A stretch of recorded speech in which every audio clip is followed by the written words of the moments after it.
will be joining us, but we'll jump in. Welcome everyone to the fourth community workshop for the Beach Boulevard Infrastructure Resiliency Project. Thanks for joining us this evening. I'm Kelsey Regani with Kearns & West. I'll be helping to facilitate our discussion tonight. First up, I want to note that this meeting is being recorded. We'll hit record in just a moment. That way, if folks are not able to attend or are not able to stay on for the entire meeting, they can access the recording on the website after the workshop. Next, I'd like to introduce the Mayor of Pacifica, the Mayor Pro Tem, Mayor Beckmeyer and Mayor Pro Tem Beer for some opening remarks.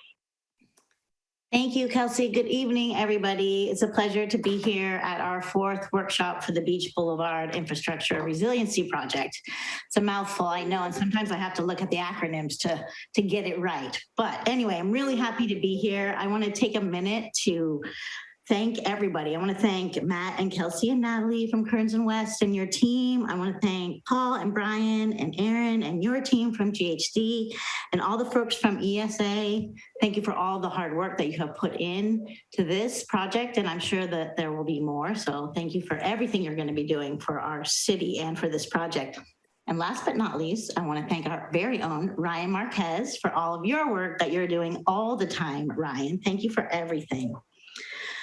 And, you know, I think most of all, I want to thank all of you. It's so important to have a community that is civically engaged, that cares so much about the place, the beautiful place that we all live in, that you show up consistently and you make sure to hold us accountable. So I'm really glad that you're all here. Thank you for that. I'm going to turn it over to our mayor, Sue Beckmeyer.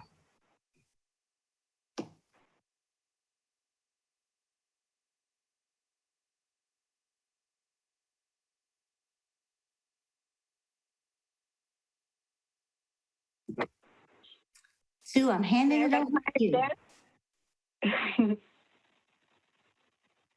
Huh.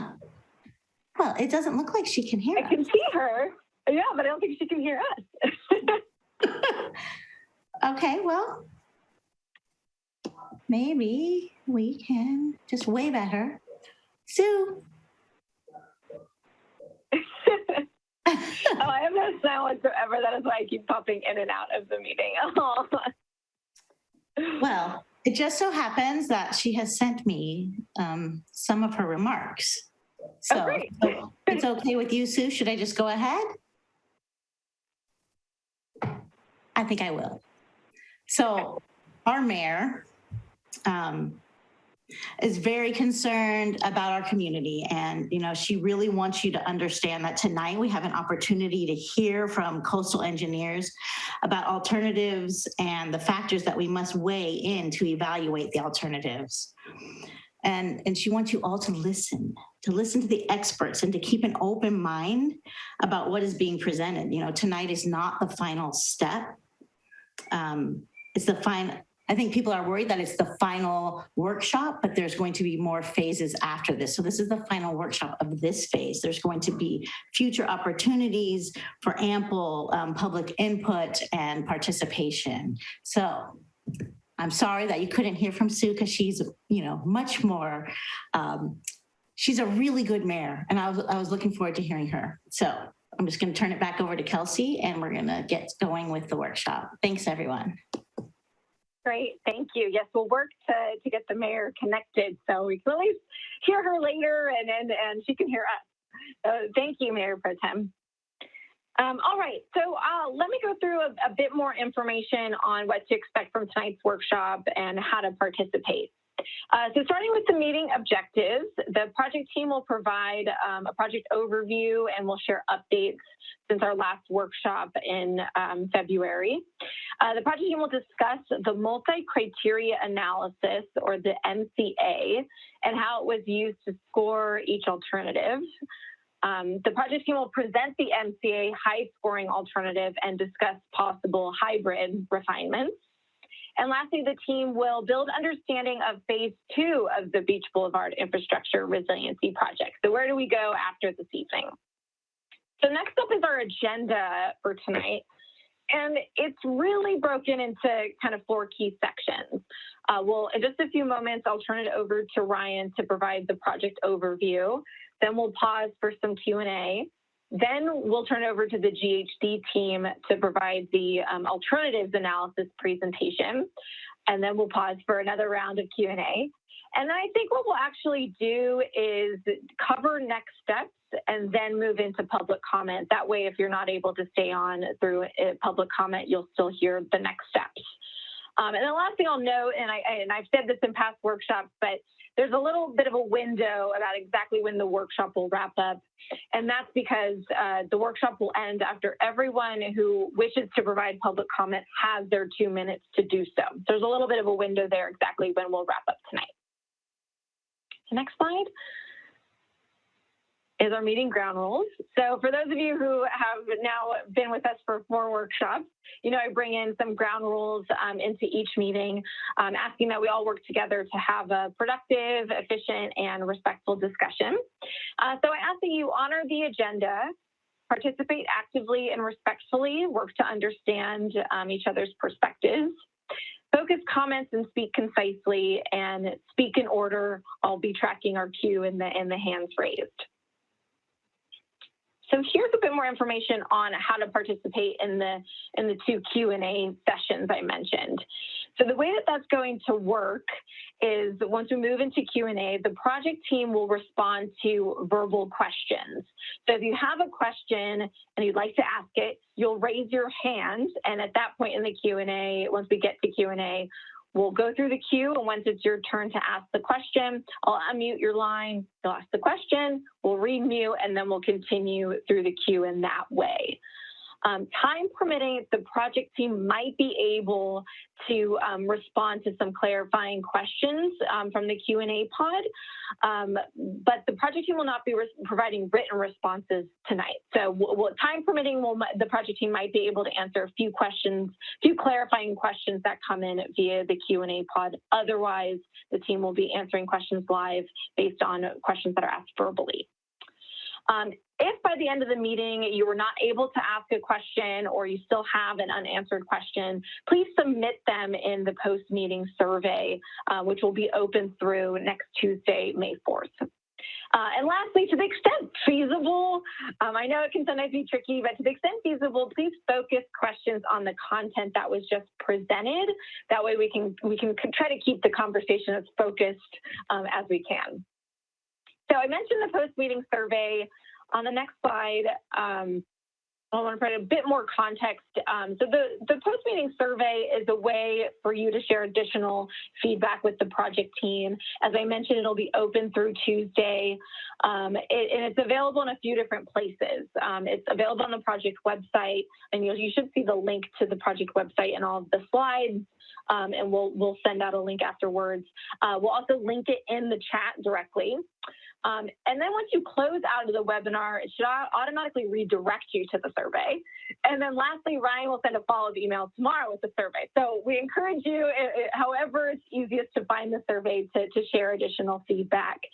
And the one other thing I'll note there is we have one poll question tonight. And so similar to past polls we've done and similar to the post-meeting survey, I want to note that the polls and the survey are mechanisms to collect initial input and collect input based on tonight's discussion. All input will remain anonymous and will not be used as representative of the entire community's feedback, if that makes sense. So it's really meant to get kind of a snapshot on those who are able to join us today, what your initial thoughts are and what your additional questions are. So I wanted to note, I think that's an important note to make and encourage you all to participate and share freely in both the poll question and the Q&A discussion and in the post-meeting survey. One final thing I'll note, and I think it's in the chat, my colleague Natalie is available for tech support. So if you're running into any issues, Natalie's information is in the chat. All right. So I think at this point, I'm going to turn it over to Ryan for the project overview. Great. Thanks so much for the intro, Kelsey. Apologies in advance if I'm a broken record and this is the fourth time you're hearing the overview, but it is helpful to remind us where we sit and what's coming in the future. So with that, I'd like to remind everybody just kind of where we're looking at currently in this phase of work. So for this phase of work, the project area is looking at the full span of the Beach Boulevard corridor. It's of course located in the historic West Sharp Park neighborhood. And we're assessing entire span of the current infrastructure and seawall along Beach Boulevard. So that includes the north wall that was built in 1984, and that has had multiple failures over the past decades. It also includes the pier wall system that was built in the 70s and then reconstructed in the 90s, as well as the south wall, which is of course south of the pier, that was constructed in 1987. And then finally, it's also assessing the South Gap or the Clarendon Gap, and that's a gap in protection south of the South Wall and just north of the Sharp Park berm. So just a reminder of what the project goals are. They are to replace the current seawall and outdated infrastructure, to build climate resilience into one of the most vulnerable segments of the city's shoreline, to improve public access and the use of Beach Boulevard and the promenade. And really, ultimately, it's to create a multi-benefit solution to protect public infrastructure, recreational activities, homes, businesses, and the community at large from further coastal erosion impacts. So just a reminder of the overview of this phase of work. We are currently in the first of 3 planned phases for this project. We are in the preliminary planning and feasibility phase. The end goal of this phase is to identify a preferred alternative, which would then be taken into design and permitting, which is phase 2. Now to do this, we have 3 main tasks laid out that GHG that they have undertaken. First was the existing conditions review, which really hones in on existing conditions on site and how it is today. And then secondly, the multi-hazard risk assessment, which looks at future hazards, including sea level rise. And then both of those documents kind of feed in and inform the alternative formulation and ranking, which was the alternative analysis report that was released last week. So those are the 3 main tasks. And then running in parallel with those, we've had 3 community workshops meetings, and this is of course the 4th. We also additionally have had online engagement, including an online survey, information sharing, social media blasts, and an online comment portal. So just to go over some of the key discussions from the past workshops, we've heard a lot of concern about the project funding. And in workshop 2, we identified some of the possible grant funding sources that the city's already begun to look into. And ultimately, once a preferred alternative is selected and we have a better understanding of what the cost of this project may be, that is when the city will start really digging into pursuing those funding sources. We've additionally heard the need to align this project with other city planning efforts, including the local coastal land use plan and the Sharp Park specific plan, as well as regulatory agencies. And we've been ensuring that both of those are taken care of through this phase and will continue to be aligned. We've also heard that this project needs to serve as a catalyst for commercial development and private investments in Pacifica. We've heard concerns around the construction timeline, something we've been considering during this phase of work and will be very important as we move into phase 2. And we'll be able to kind of update more once we have a preferred alternative and we begin to undertake the design of that alternative. Additionally, early on, we heard that folks wanted to hear more information about the economic impact, the costs and amenities associated with each project alternative, as well as real-world examples of those alternatives. I believe the multi-hazard risk assessment, as well as the alternative analysis, dug into the costs and the economic impacts of no project, as well as the alternatives that the project team was looking at, as well as we did provide some real-world examples of project alternatives in the workshop summary from the workshop number 3. So we've also heard that folks want to see direct outreach to residents within the project area, and we're taking that into consideration. We've also heard concerns about the impacts of this project on surrounding beaches, and that's something that's certainly going to have to be analyzed in phase 2. We've heard that this project needs to run parallel to other planning efforts to address short-term needs and also to develop long-term solutions. So we're ensuring this project aligns with the LCP and other related documents. And then lastly, we've heard just to really try and balance the trade-offs between protecting businesses, residents, and homes and infrastructure, and balancing that with recreation, accessibility, and the natural aesthetics of the area.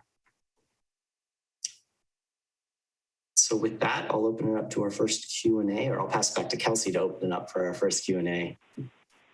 Great, thanks, Ryan. And I just said this a couple of minutes ago, but I'll recap briefly that for Q&A tonight, the project team will be answering questions that are asked verbally.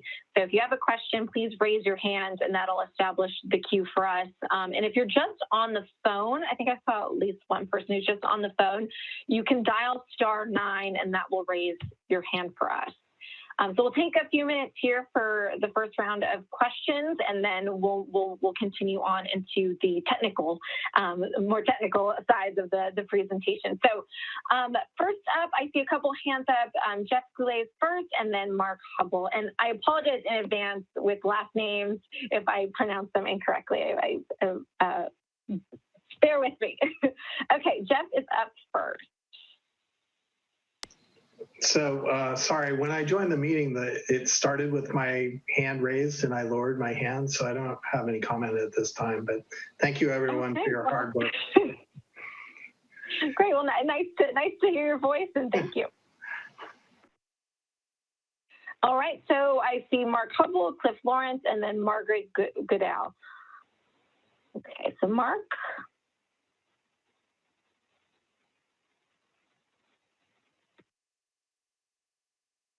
Mark, you should be able to, there you go. Yeah. Good evening. Thank you for all your hard work, and thank you for hearing my question. And that is, I was on the workshop number 3, and I had asked 3 times, once verbally and twice in the comments, for examples of similar seawalls that you've looked at. And I think it would be appropriate if you did share that with us, so that, you know, we could get an idea of where you're going and what the results may have been in other places. Okay, I think that's important. Thank you very much. Thanks, Mark. Thanks, Mark. I don't think Aaron Holloway, you would be best placed to answer that question. Hi, yeah. There's quite a few examples we can give. Locally, I think the Ocean Beach seawall is one. I think the seawall we're replacing is another good example of what works and what doesn't work. We've seen the south wall hold up fairly well, whereas the north wall has not held up very well. So I think that's a good local example. Elsewhere, the type of walls we considered, we looked at places in Santa Cruz where there's been, you know, more these bluff stabilization techniques. So that's a few of them. Great, thank you, Paul and Aaron. Okay, next up is Cliff Lawrence. In the introduction, first I want to thank you for making this available to us. In the introduction, I heard some words, my notes were outdated infrastructure. And I just want to ask if you can clarify, would that include upgrading, replacement of the sewer line, other utilities that are in that area that the wall protects? And thank you. Great, thanks, Cliff. I think I can answer that one. So relocating or replacing infrastructure was reviewed in the multi-hazard risk assessment as part of the no project alternative. But at this time with the other alternatives, we haven't looked far enough into it to determine if we would be relocating utilities as part of that. There would be obviously the storm drains that discharge onto the rock revetment or through the rock revetment. They would need to be moved or catered for in any new shoreline structure. But once we've selected a preferred alternative, we would start to analyse the need to move any utilities. I hope that answers your question there, Phil. Great, thanks, Paul. So we have a few more questions, and then I'll move us into the technical presentation. Next up is Margaret.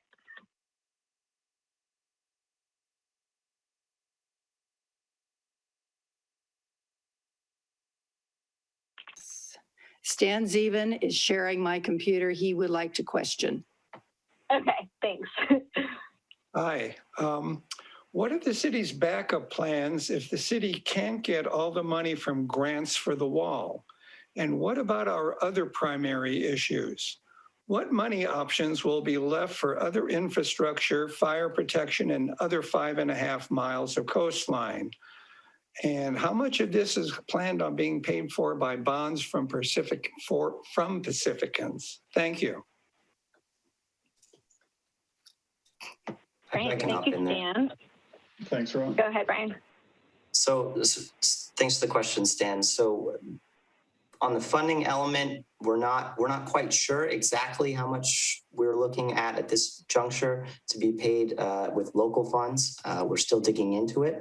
We still need a preferred alternative to align a cost with before we start sorting that out. I can't speak for the larger question along the lines of what will be left over and how the rest of the coastline will be assessed. But for this particular project, we will be going after a variety of different funding sources to fund it.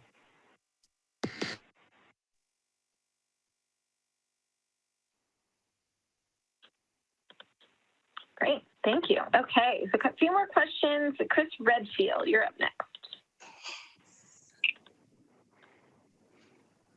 Good evening, Chris Redfield. I'm just curious, there hasn't been much documentation that I've been able to find on how the pier abutment fits into the basically the middle of the seawall, if that is the alternative that we get to. It is essentially in the middle. Obviously, the seawall is perpendicular to that and abuts that. Do we have any information going forward on how that will fit into if the alternative seawall is put into play? It obviously needs a little help, and I'm just curious if if we can get more information on how that will fit into the design of a proposed seawall. Thank you. Thank you. So the pier abutment seawall is, it's not in good shape, but we think it's a fairly simple repair. And whatever we end up doing with the north and the south wall, whether they're the same solution or they're different solutions, that would determine exactly how we would tie into the pier abutment wall. But we don't see that as being too difficult at this stage.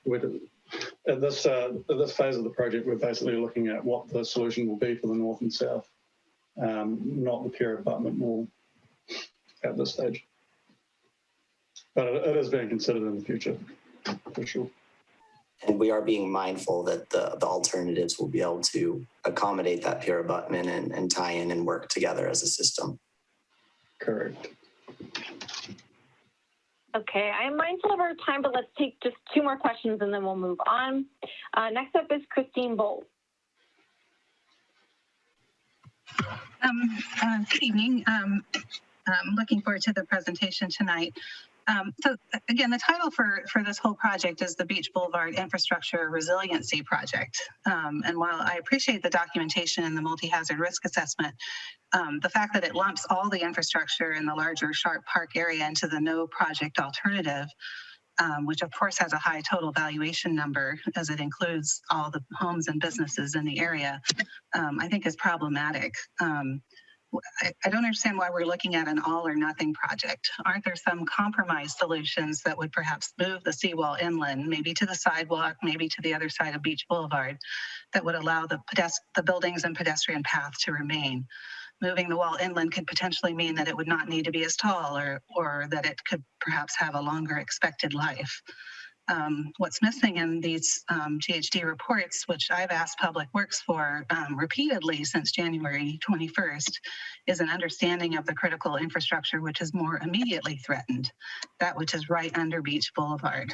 The sewer pipes here don't appear to be very large, 6 inches diameter, I believe. How old are they? What condition are they in? And when do they need to be replaced anyway? The alternative analysis report says moving infrastructure will be considered when it is at the end of its design life. So when is that?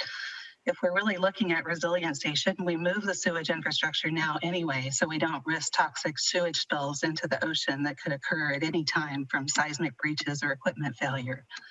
Pacifica has already paid millions of dollars in fine for sewage spills in recent years.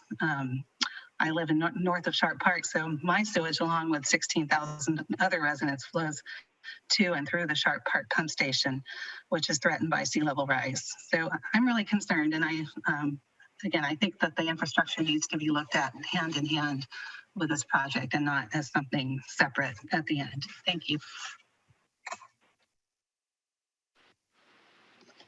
Ryan, I might hand that one to you. Yeah, so there was a lot in there, and thank you, Christine. A lot of what I'm hearing in there is questions along with alignment, and at this juncture, we're not making any final decisions on the alignment of any preferred alternative. We need to get that set in stone, and we can assess where that alignment might be.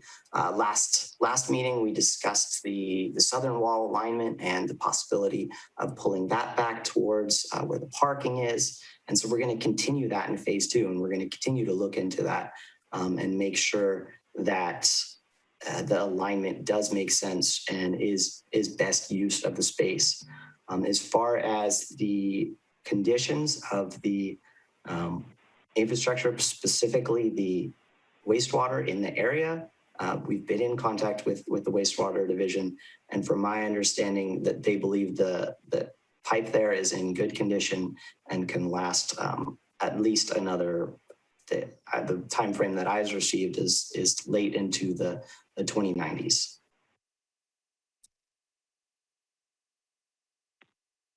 Great. Thank you, Ryan and Paul, and thank you for those who submitted questions. I am really mindful of the time and mindful of a lot more content that's on its way. And so I'm going to actually move us and continue us through the presentation. And for those of you who still have your hand raised, feel free to keep them up and feel free to write down your questions so you don't forget it. And then I'm hoping by doing this, we'll have even more time for Q&A after we move through the next set of slides. So thank you so much, everyone. And I'll turn it over, I think, to Paul and Aaron.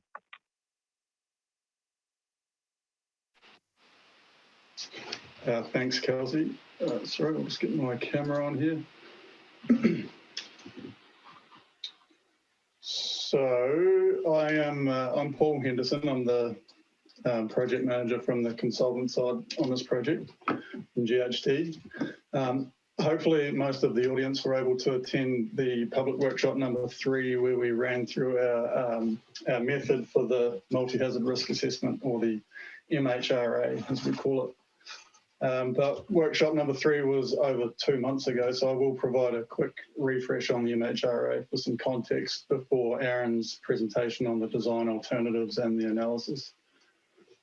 Prior to the MHRA, we assessed and analysed existing conditions by reviewing documentation, completing field investigations, geotechnical analyses, wave modelling, and just general observations of the site.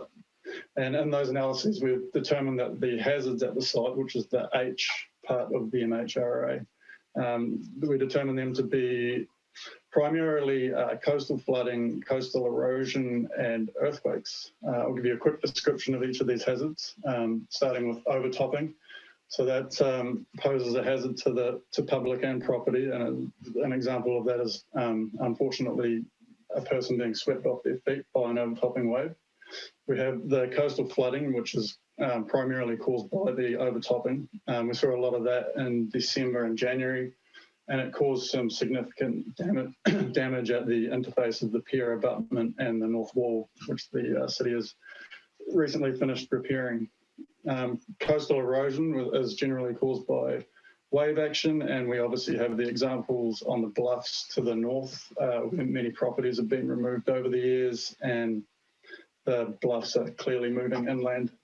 Right now at Beach Boulevard, we have the seawall stopping coastal erosion from progressing. We also have scour, which is essentially coastal erosion, but in the downward direction rather than in the landward direction. And the existing rock revetment is protecting us against scour at the moment. And on top of all these coastal hazards, we have sea level rise to contend with, which is going to increase the magnitude of all these coastal hazards.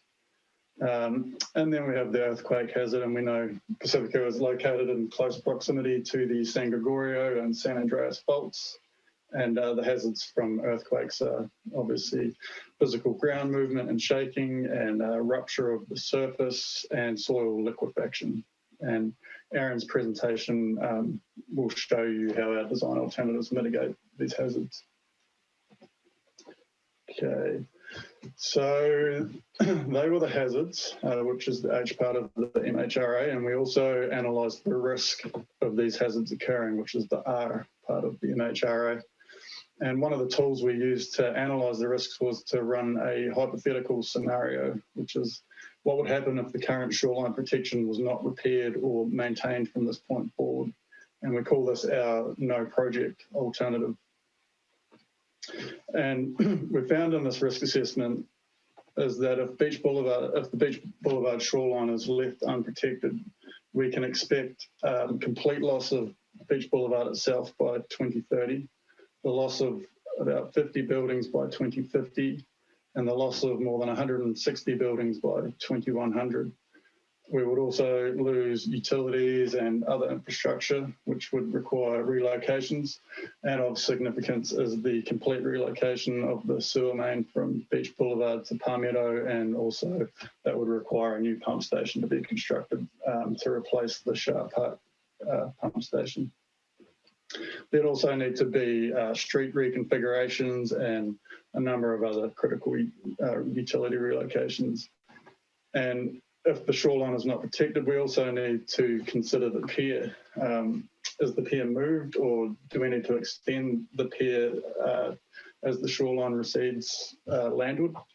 Ultimately, we decided for this hypothetical scenario to analyse the removal of the pier sometime after 2030, we think. Because the access of the shoreline would be gone, obviously, which has significant costs both financially and socially. Also in the MHRA, we analysed the high-level economics of the consequences of no project scenario. We had non-monetised impacts such as anxiety and discomfort, and that's such as road closures or the uncertainty of the future of property access. We have recreation, which is the loss of access to the beach, the pier and the promenade, and environmental, which is examples are adverse impacts to the Laguna Salada wetland. And then the monetised impacts shown in the table on the right of the slide. So we have primary impacts. An example of that is the sewer relocation. So that was about $30 million, we estimate, to relocate the sewer main and the Sharp Park pump station. And then secondary impacts, examples are business interruptions and debris cleanup. So the total monetised impacts for the no project scenario is over $300 million out to the year 2100. And I just want to point out that in the table above, we're showing 4 planning horizons. So this is to tie in with some of the timeframes that we're using in our discussions with the California Coastal Commission. But the alternatives assessment that Aaron is about to present to you looks at a design life of the projects of 50 years, and that slots into the third time horizon of the 2050 to 2080 planning horizon. So we need to compare apples with apples. So we're only comparing planning horizons 1 through 3 with the design alternative costs. And that cost is around 240 million, well, 244 million out to planning horizon 3. So that's what we're comparing with our design alternatives. And the details of all these estimated amounts or opinions of cost are all in the multi-hazard risk assessment report, which is available on the city project website. And with that, I'll hand you over to Aaron to discuss our design alternatives and analysis. Thank you very much.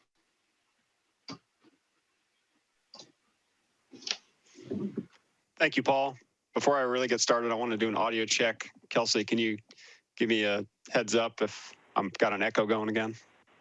Sounds good to me. I'm seeing Okay. Paul nod as well. So I think you're good. I'll let you know if anything changes. Okay. Thank you. All right. Hi, everybody. My name is Aaron Holloway. I'm a coastal engineer who's been involved with all 3 phases of the project. I'm going to talk a little bit more about the alternatives. I know we covered these at a high level at the last workshop.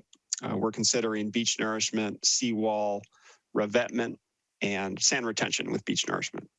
These 4 alternatives were selected to be consistent with the local coastal land use plan policies from the certification draft dated February 2020. On this slide, we wanted to give a high-level overview of the design criteria. This was used to develop the specifics that I'll go over on these the next slides. We're looking at a design life of 50 years out to roughly 2070. The design event, we're looking at a strong El Nino type storm, similar to the 1983 El Nino storm. We're going to build in 2 feet of sea level rise in combination with that design event so that these alternatives, when they're constructed, would have some capacity for sea level rise to accommodate up to 2 feet without any action. As you can see from this plot, 2 feet of sea level rise captures the likely range of projections over the design life, but there is a small chance, in that medium to high risk aversion curve where sea level rise would exceed 2 feet before the design life. And so there'd be adaptation measures identified to accommodate, or increase the level of protection in those scenarios. We didn't go into that level of detail. It'd be something that will be addressed in subsequent phases after selection of a preferred alternative. So the design criteria of a major winter storm, roughly a 60-year return period and 2 feet of sea level rise, has a really low joint probability of exceedance within this design life. So we feel it's a pretty conservative scenario that's been used to develop these alternatives. The next slide is the no project scenario. I'm not going to go over this in too much detail. That's what Paul just summarized, but it's a situation in which the existing seawall is removed. No other shoreline protection adaptation measures are in place, and we see erosion quickly impact the promenade, the pier, beach boulevard, and utilities within a decade. So the first project alternative I'll discuss is the beach nourishment. This alternative relies on a wide sandy beach to buffer storm waves and erosion. The analysis indicated a 100-foot wide beach is required to buffer that design event. So to maintain that 100-foot wide beach, the initial nourishment would have to create a beach about 200 feet wide. And so as that 200-foot wide beach erodes after the initial project, subsequent renourishments would be required to rebuild that beach to maintain that 100-foot wide storm buffer, let's call it. So the numbers we're looking at for this project are an initial fill of 1 million cubic yards. And then every 10 to 12 years after that, we'd renourish with 500,000 cubic yards. So over the design life out to 2070, we'd be looking at 3 million cubic yards in total.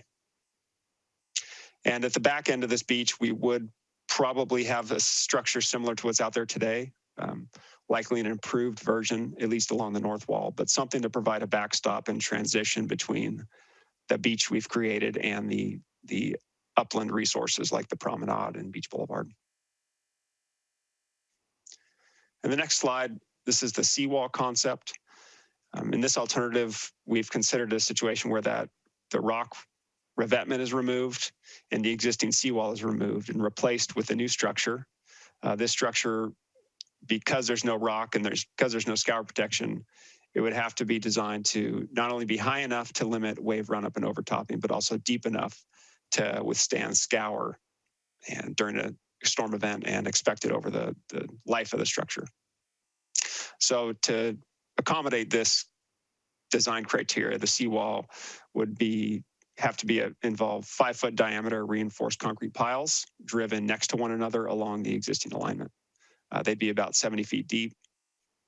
They'd have a cast in place pile cap that would have some sort of features to get up to that minimum crest elevation of 30 feet.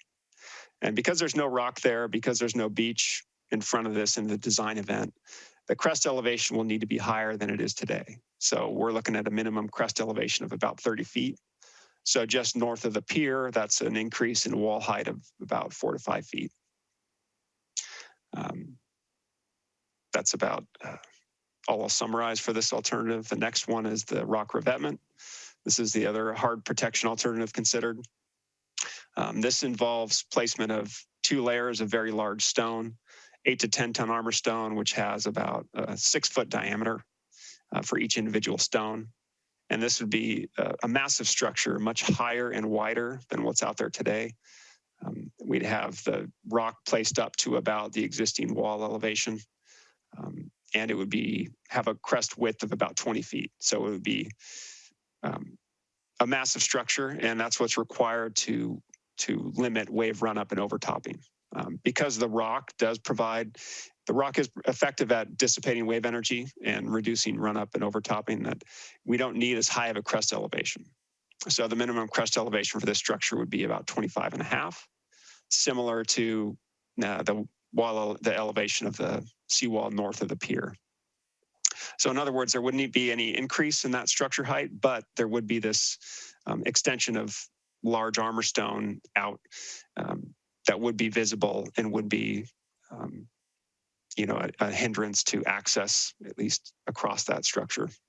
It'd have a 2-to-1 slope down into the hard pan with an overall footprint of about 85 feet. So relative to the revetment out there today has a width of about 50 feet. So this would be about a 70% increase. So a much larger rock structure.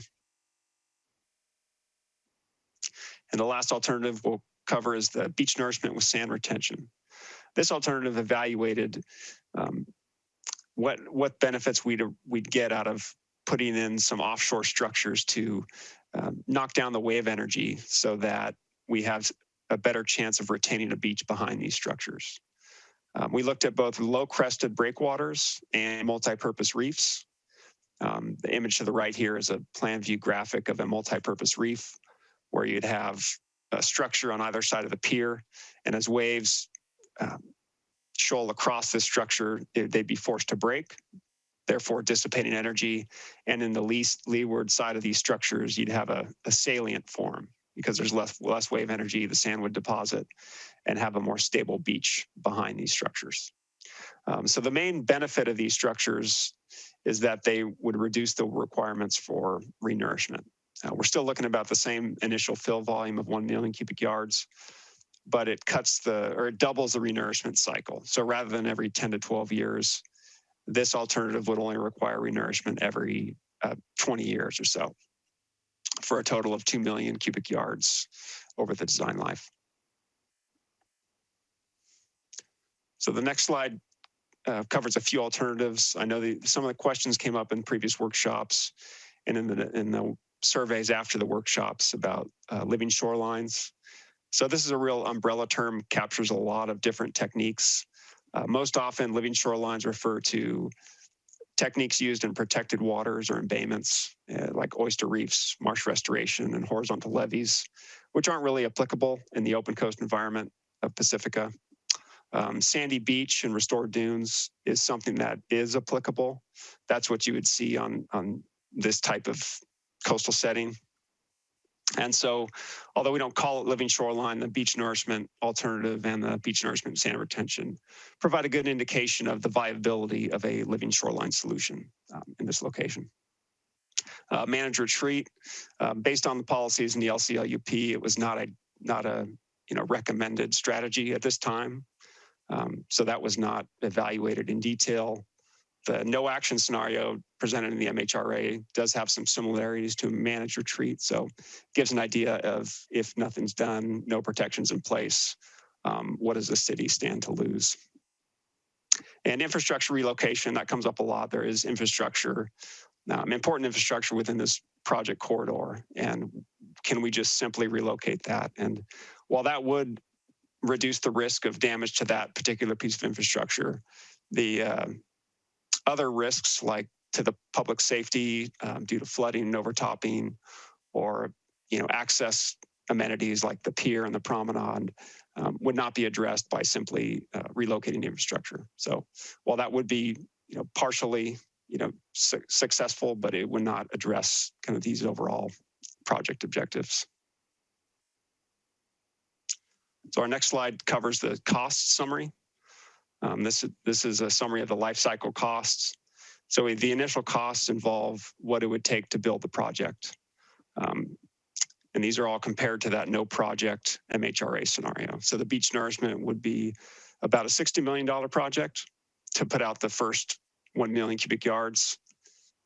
The new seawall would be about $94 million, rock revetment about $48 million, and sand retention with the highest initial cost of about $111 million because of the large footprint offshore structures and in addition to the beach nourishment. So that compares to the no project cost of about $100 million or $96 million to be more precise, quantified in the MHRA. So the O&M cost, that's operation and maintenance, that refers to what type of expenses required throughout the design life. So no project, as that erosion continues, there's additional costs due to property loss. Beach nourishment involves renourishment events. So over the course of that project life, there's going to be, I think, 3 additional renourishments, or 4 additional, I'm sorry, yeah, 4 additional renourishments for a total of $105 million. The new seawall and rock revetment have lower maintenance costs. There is some repair, inspection, and maintenance required for those structures, but not nearly to the same degree as needed for a beach nourishment only solution. Sand retention, again, is high just due to the renourishment and additional sand volume required over the design life. And then decommissioning considers the costs, near the end of the design life of what it would take to remove each structure. And then the final item is the mitigation fees. And those are just a rough estimate at this time, but mitigation fees can be quite costly, especially for large footprint structures like the rock revetment, because of the impacts on sand, not only sand supply, but also recreation value. So at the bottom line, we see rock revetment has the lowest life cycle cost, followed by seawall, and no project and sand retention with the highest life cycle cost. So the next segment of the presentation, I'm going to cover the multi-criteria analysis. This is the process we went through to compare and evaluate and score these alternatives against one another. For earlier phases of the project, like the multi-hazard risk assessment, took a benefit cost approach to that no project scenario. And we thought in looking at these alternatives, it'd be better to use a different approach that wasn't so heavily focused on the economics. We recognize those are important, but there's other things like the overtopping and flood risk and the environmental factors as well that are important and need to be considered. So we developed 13 criteria and organized into 3 categories of technical performance, financial, and environmental. And these are based on the public feedback we got in response to this workshop question from earlier workshop number 2, where which risks were evaluated and which were most important to the attendees. And we see overtopping and flood risk ranked highest with 38% of the vote. Economic risk and environmental followed behind that with roughly 20% of the vote. So we thought this analysis and the criteria developed are going to be a good way to, use the community's feedback to identify which are going to be the highest scoring alternatives. So next slide. In order to apply the category weighting and the scoring, we assembled a workshop panel. So this involved a lot of members of the city, public works and planning, and city leadership, and then as well as the consultant team with a wide variety of disciplines from planning to engineering, environmental science, construction, structural engineering, geotechnical engineering. So we had a real diverse panel to provide kind of a variety of input and debate the merits and demerits of each alternative. And so we have a total available score of 100%.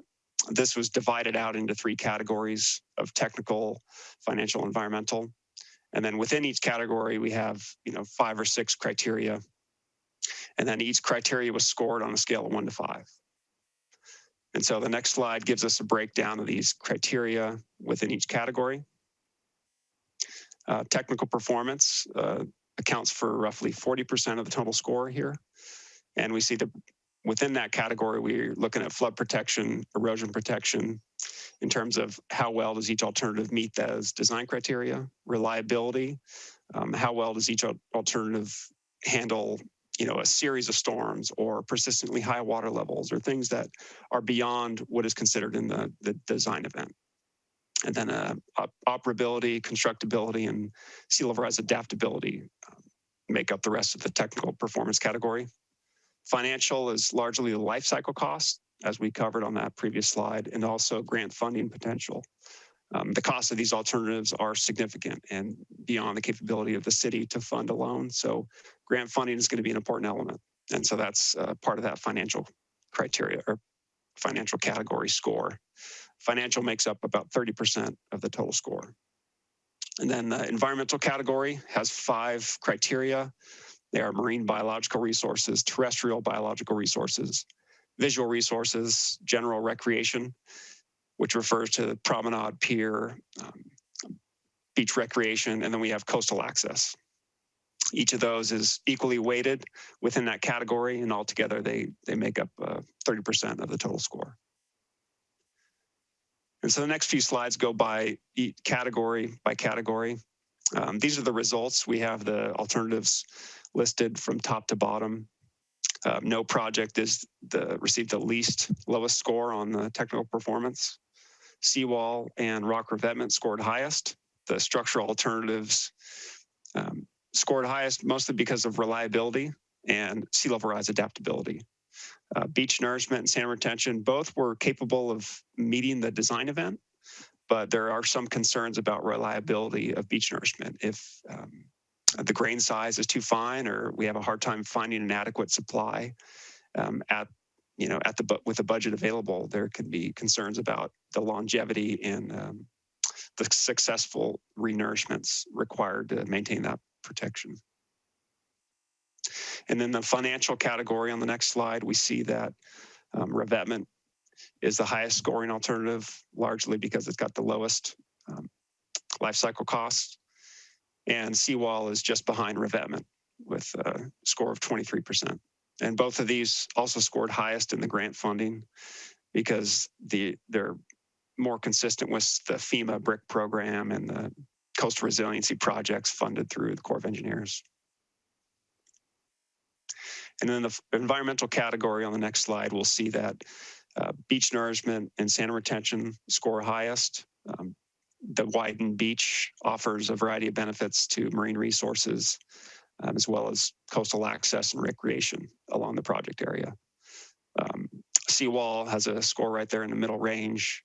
No project has a low score, as does rock revetment.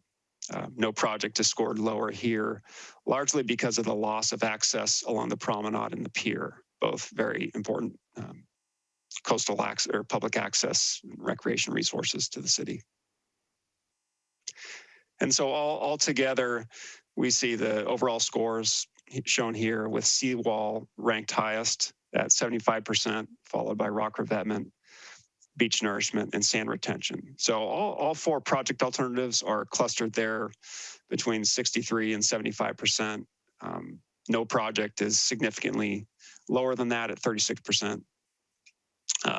Seawall has the highest score in technical performance, medium score in financial, or the second highest score in financial and the medium score in environmental. So with this information, we wanted to look at, how sensitive are these results if we, despite, all the workshop panel who did the multi-criteria analysis, we all agreed on these scores. But if we went back and changed one or two scores up or down, the results may change a few percent, but not enough to really change the weighting. So we feel like the scoring system is pretty robust, but we also looked at the category weighting. And so if we change the weighting of these overall categories of technical performance, financial, and environmental, we'll see on the next slide a couple different scenarios. On the top here, if we assign an equal weighting to technical performance, financial, environmental, we see the results don't change much. We see beach nourishment, sand retention gain a little bit. Seawall and revetment have a slightly lower score, but the overall ranking doesn't change. The next scenario down, where we have technical performance at 20%, financial at 20%, and a heavy emphasis on environmental at 60%, we see beach nourishment is the top performer. And then the third scenario down, in which financial has this weighting of 60%, we see revetment slightly ahead of seawall in that case. And if we have technical performance as the most important category with a 60% weighting, we see seawall again is the highest scoring alternative. And the bottom scenario is what we've presented in the workshop, where we have technical performance at 40%, financial at 30%, and environmental at 30%. This is what the panel agreed upon as the best representation of the best alignment between category weighting and the project objectives. And in this case, again, seawall is the highest scoring alternative. So when we considered this, and the next slide kind of shows the final results in different format, but we have the numbers here.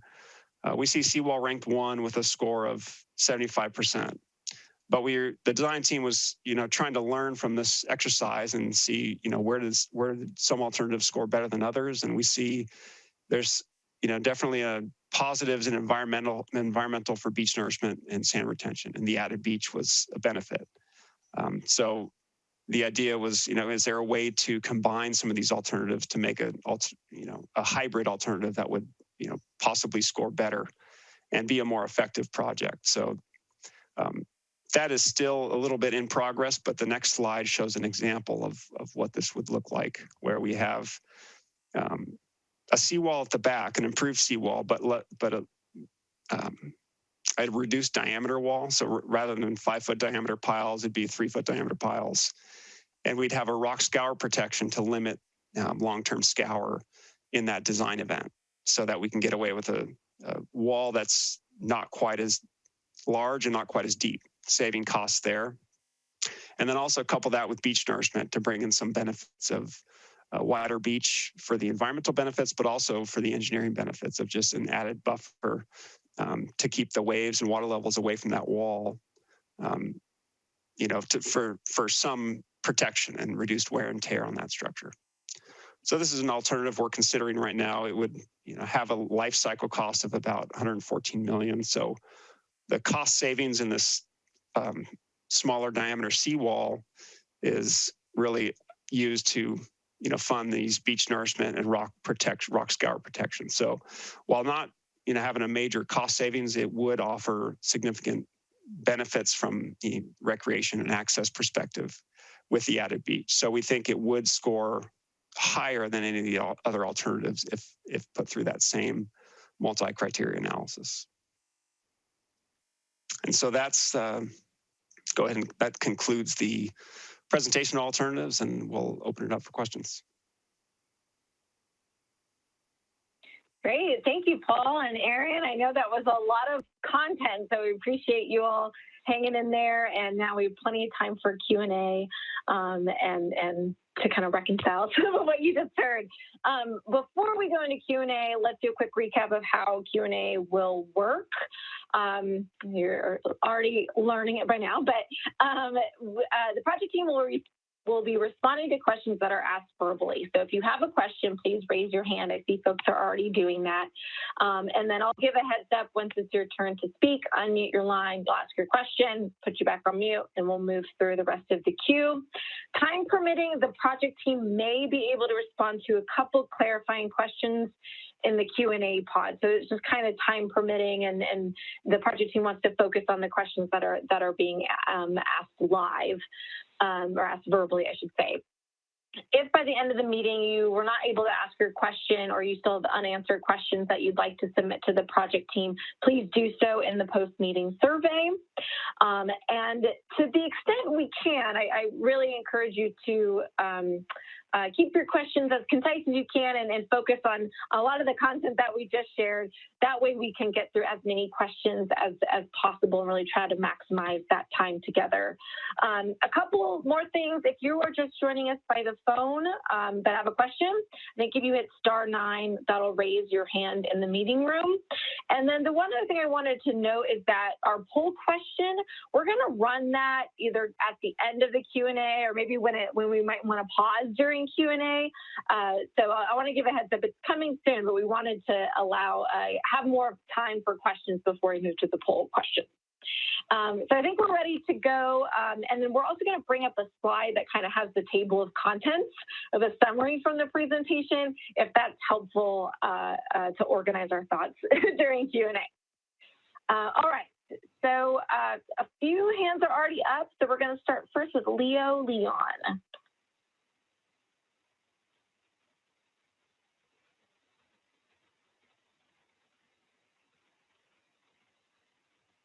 And Leo, you should be able to unmute yourself now.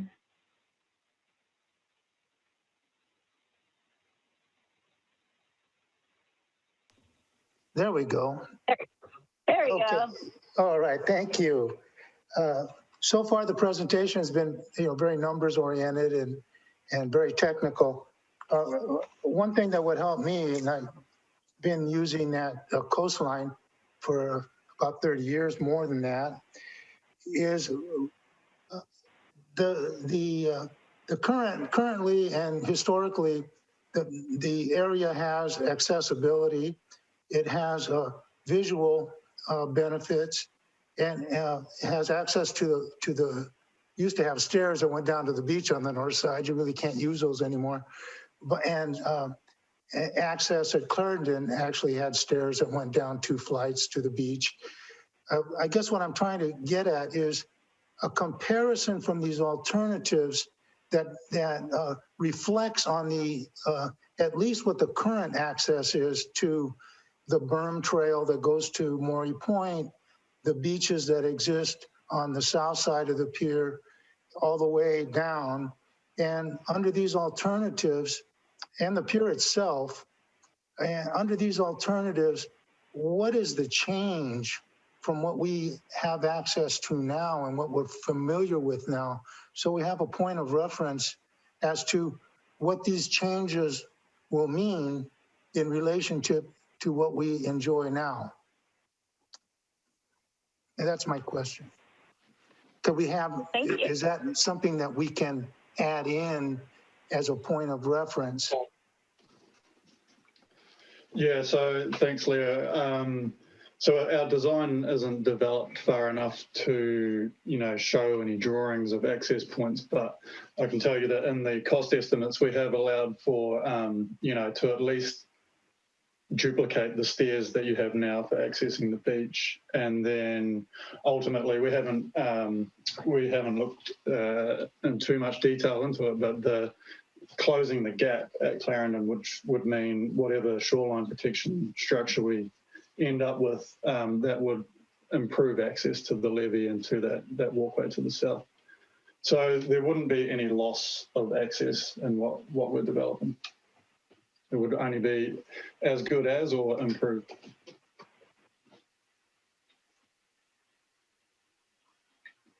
Okay, thanks, Paul. Next up is Frank Villa.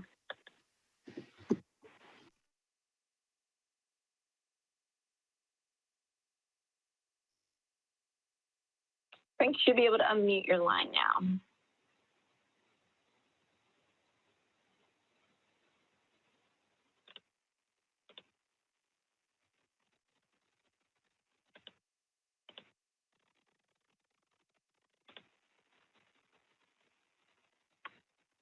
Frank, are you there? Able to hit unmute?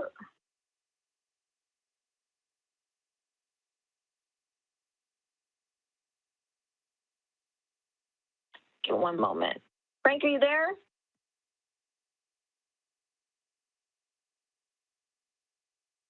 Okay. Natalie, if you could reach out to Frank and try to mitigate that, well, we'll hopefully be able to circle back to Frank's question in a bit. But in the meantime, I'll move us on to the next person in the queue, but I won't forget that we have Frank and we'll try again. So next up, I have George.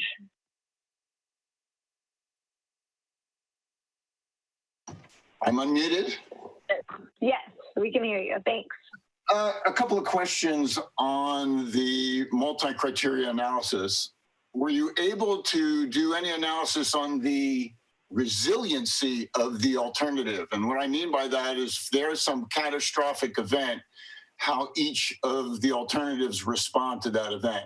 So if you compare the seawall with the rock revetment, you know, what costs more and which one's more resilient and which one's easier to fix afterwards. And those are all kind of more than just a maintenance cost. I'm saying if there was some extreme cost.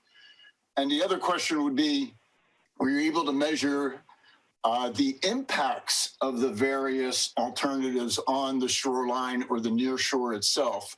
And as an example, a vertical wall will reflect a lot of the energy back seaward to cause additional issues right there in the nearshore zone versus a revetment that tends to absorb a lot more of that energy.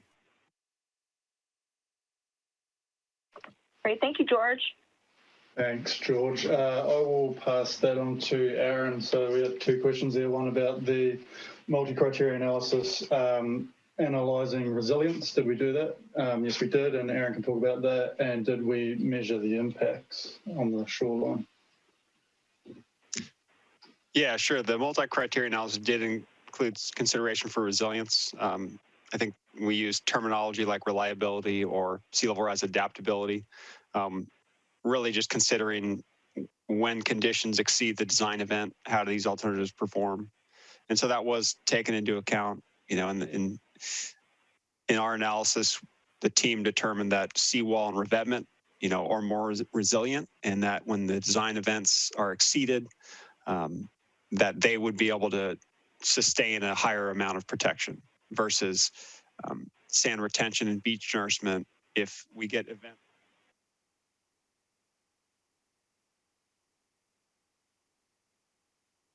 Oh, Aaron, we just lost you. I can see you're talking, but I can't hear you.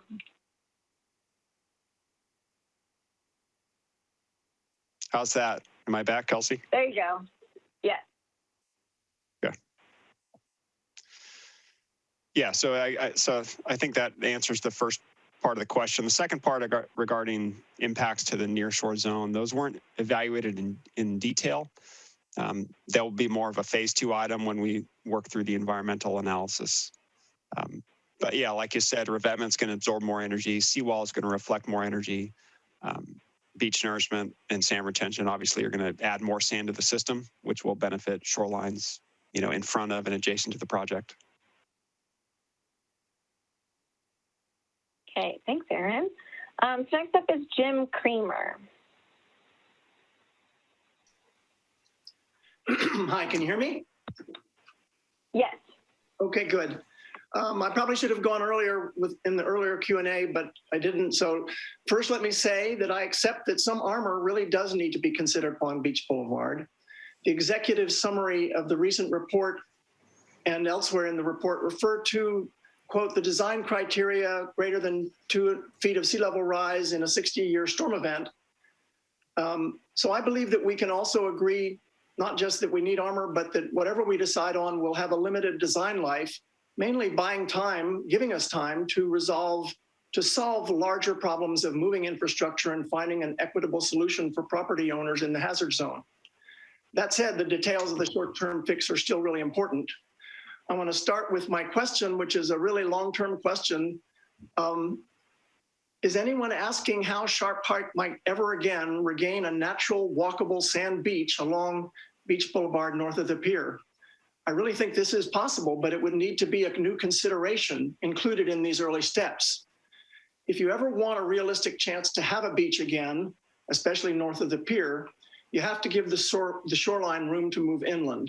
Only then might sand nourishment be a possibility leading to real recovery, at least with plausible cost.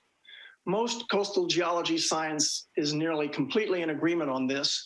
I think GHD's position would qualify that, but I expect that it's because they are allowing very expensive and variably timescale of having to replace the sand. So it seems to me that not only is the armoring project helpful only up to a certain level of sea level rise, but it's also an impediment to very desirable long-term recovery. We will eventually move the infrastructure. This report makes that clear. We will find an equitable solution for property to be considered property owners in the hazard zone. But eventually removing any armor, which we install short-term now, could be considered, removing that armor could be considered as future options if we wanted to have a beach someday. So my question is, what would the alternative rankings be if we considered the possibility of eventual removal? Does the seawall make this nearly impossible, which it appears to me, but maybe the rock revetment would be better for that consideration. I feel we really must avoid short-term actions that preclude long-term options for the city's future generations. Thank you. Thank you, Jim. Thanks, Jim. There was a lot in there. I can answer one part of that. I think the first question was on, is anyone asking how Sharp Park will regain a natural walkable beach? Maybe we take that part first. Sure, we can toss it to Aaron. Sorry, Aaron, it's your day.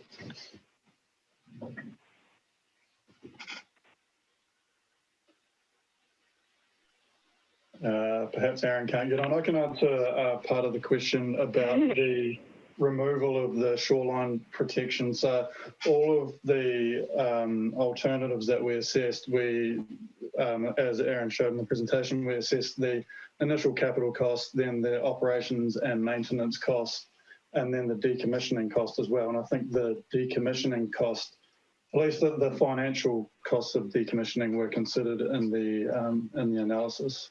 Hopefully that answers that part of the question. But I'll pass you off to Aaron, who looks like he's got mute off now for the beach to the north question. Yeah, can you repeat the question again, Kelsey?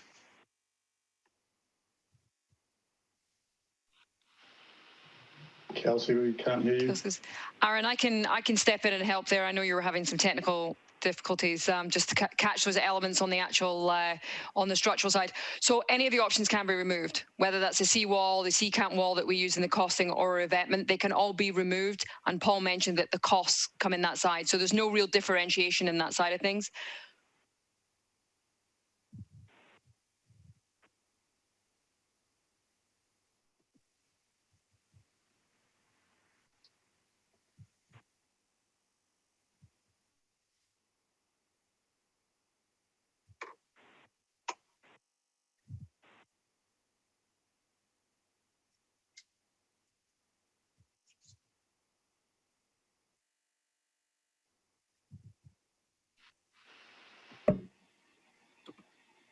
And I just got disconnected. So we're all having issues. Can you hear me all right?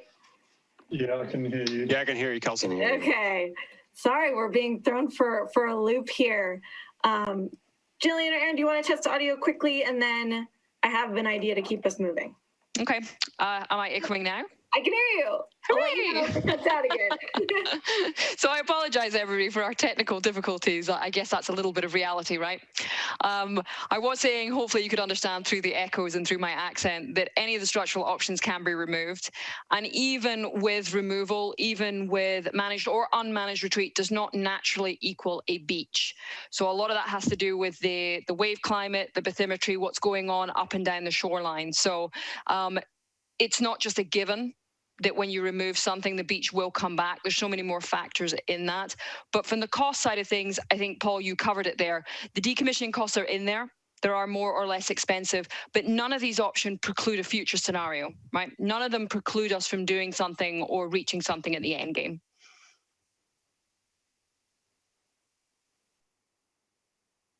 Great, thank you. Okay, and thanks to everyone for hanging in there while we're cutting in and out.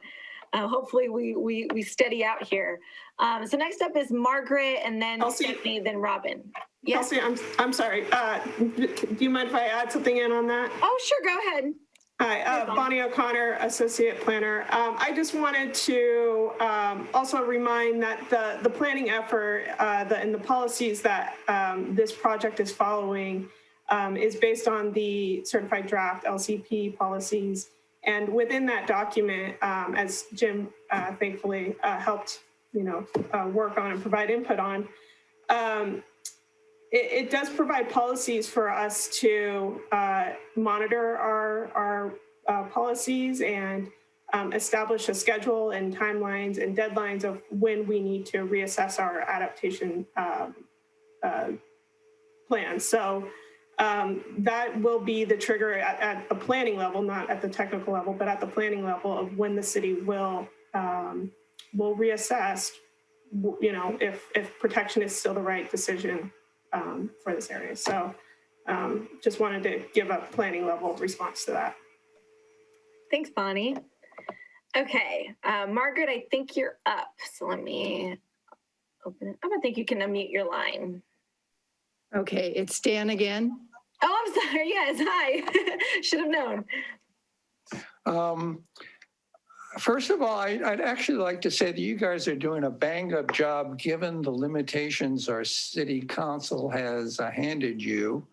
And what I have trouble with sometimes is the lack of the full picture, and in particular with the infrastructure. And I understand about triggers.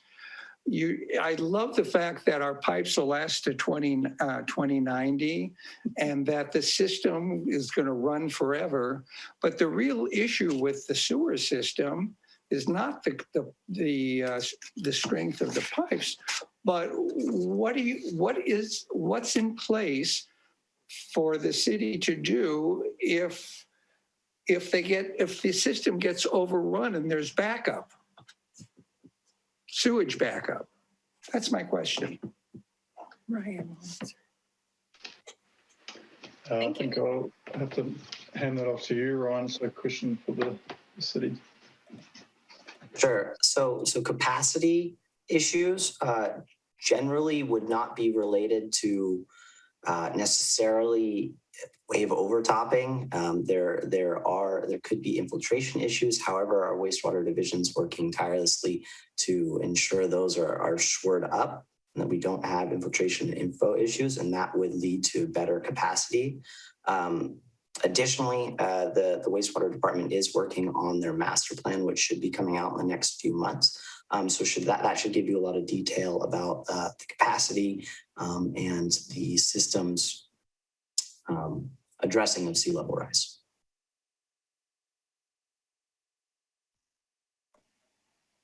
Great, thank you. Okay, next up is Stephanie Hamilton. Hi, I was hoping you could talk a little bit more about the idea of the seawall with the beach nourishment. That reminds me a lot of what we used to have, or what it used to look like, and how that would affect the north end of town. Another question for you, Aaron.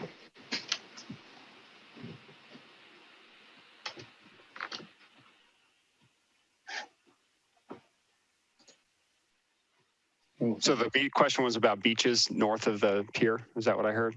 Yes. Yeah. So there's a key challenge with the north part of the pier is just the alignment of Beach Boulevard and the shoreline sort of diverge.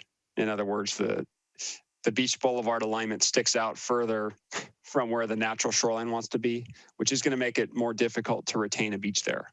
Not to say it's impossible, it's just going to take more material. And it would probably you'd probably have a better chance of success retaining a beach north of the pier with one of those offshore breakwaters, multi-purpose reefs, some sort of sand retention to adjust that natural shoreline orientation. Okay, thanks, Aaron.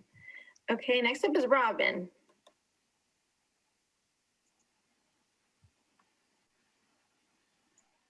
Hi, can you hear me? Yes. Hi, thank you. Faintly, if you could maybe move closer to your mic. All right, I'm getting in there. Thank you. Yeah, I know. You can see I'm trying to do it too. Thank you. Been here before.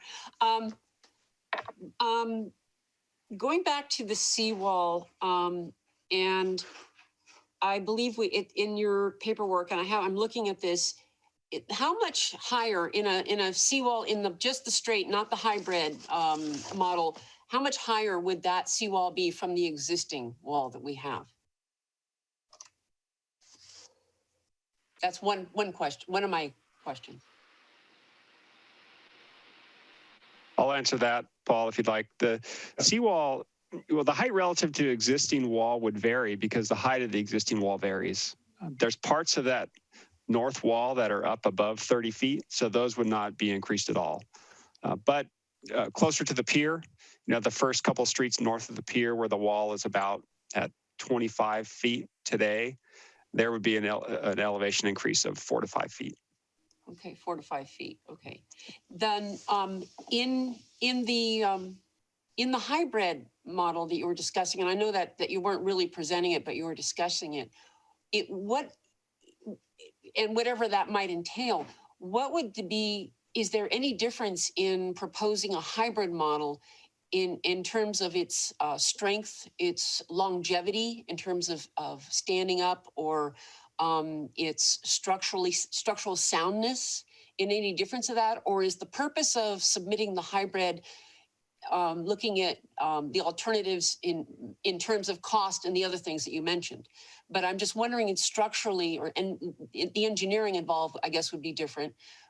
Rock instead of pilings going deeper.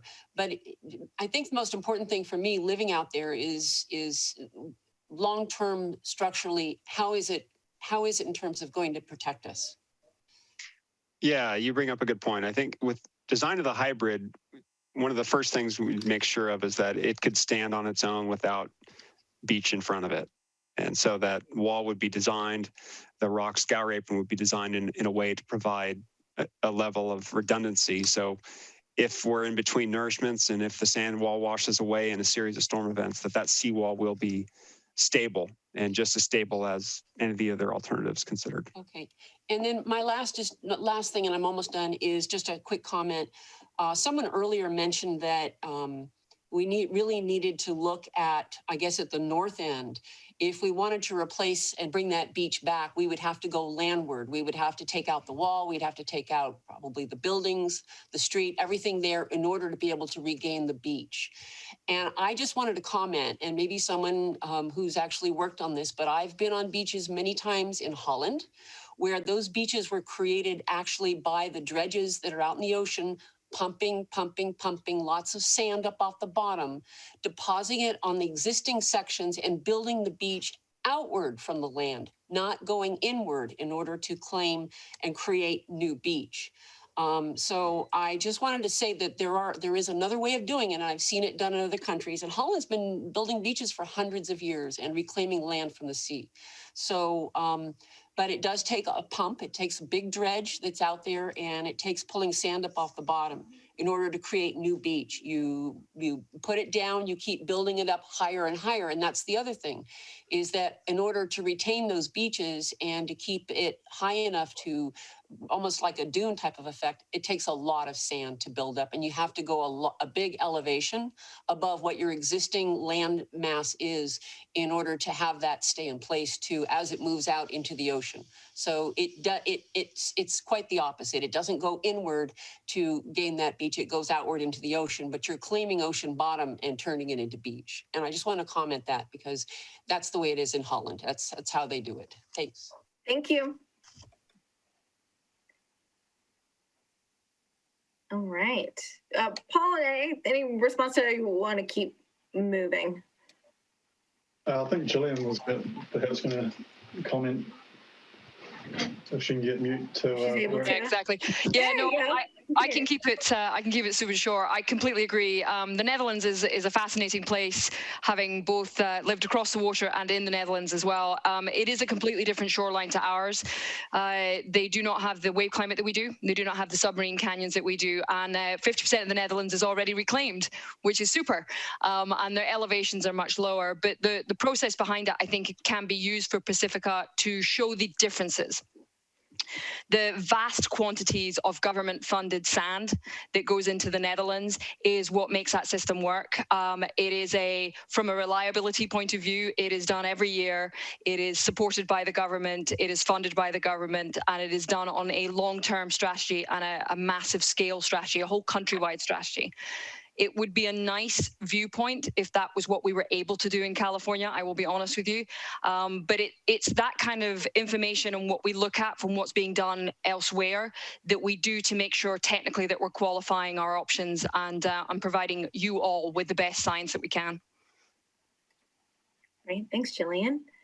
Okay, next few questions. Next, we're going to Remy Tan and then Peter Loeb. So Remy. Hi, Remy Tan, Pacifica Manor. Can you hear me okay? Yes. Yes, I have several questions. First, addressing the engineering, why are we only looking at a 50-year period? You know, I'm an architect, and I was always told that, you know, when you design a building, you better design it for about 100 years.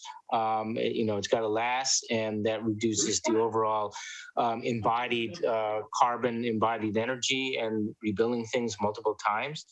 Second question is regarding the hybrid. And I'm wondering, you know, you guys are going to plan to do a full analysis, because it sounds like from the presentation that was very promising.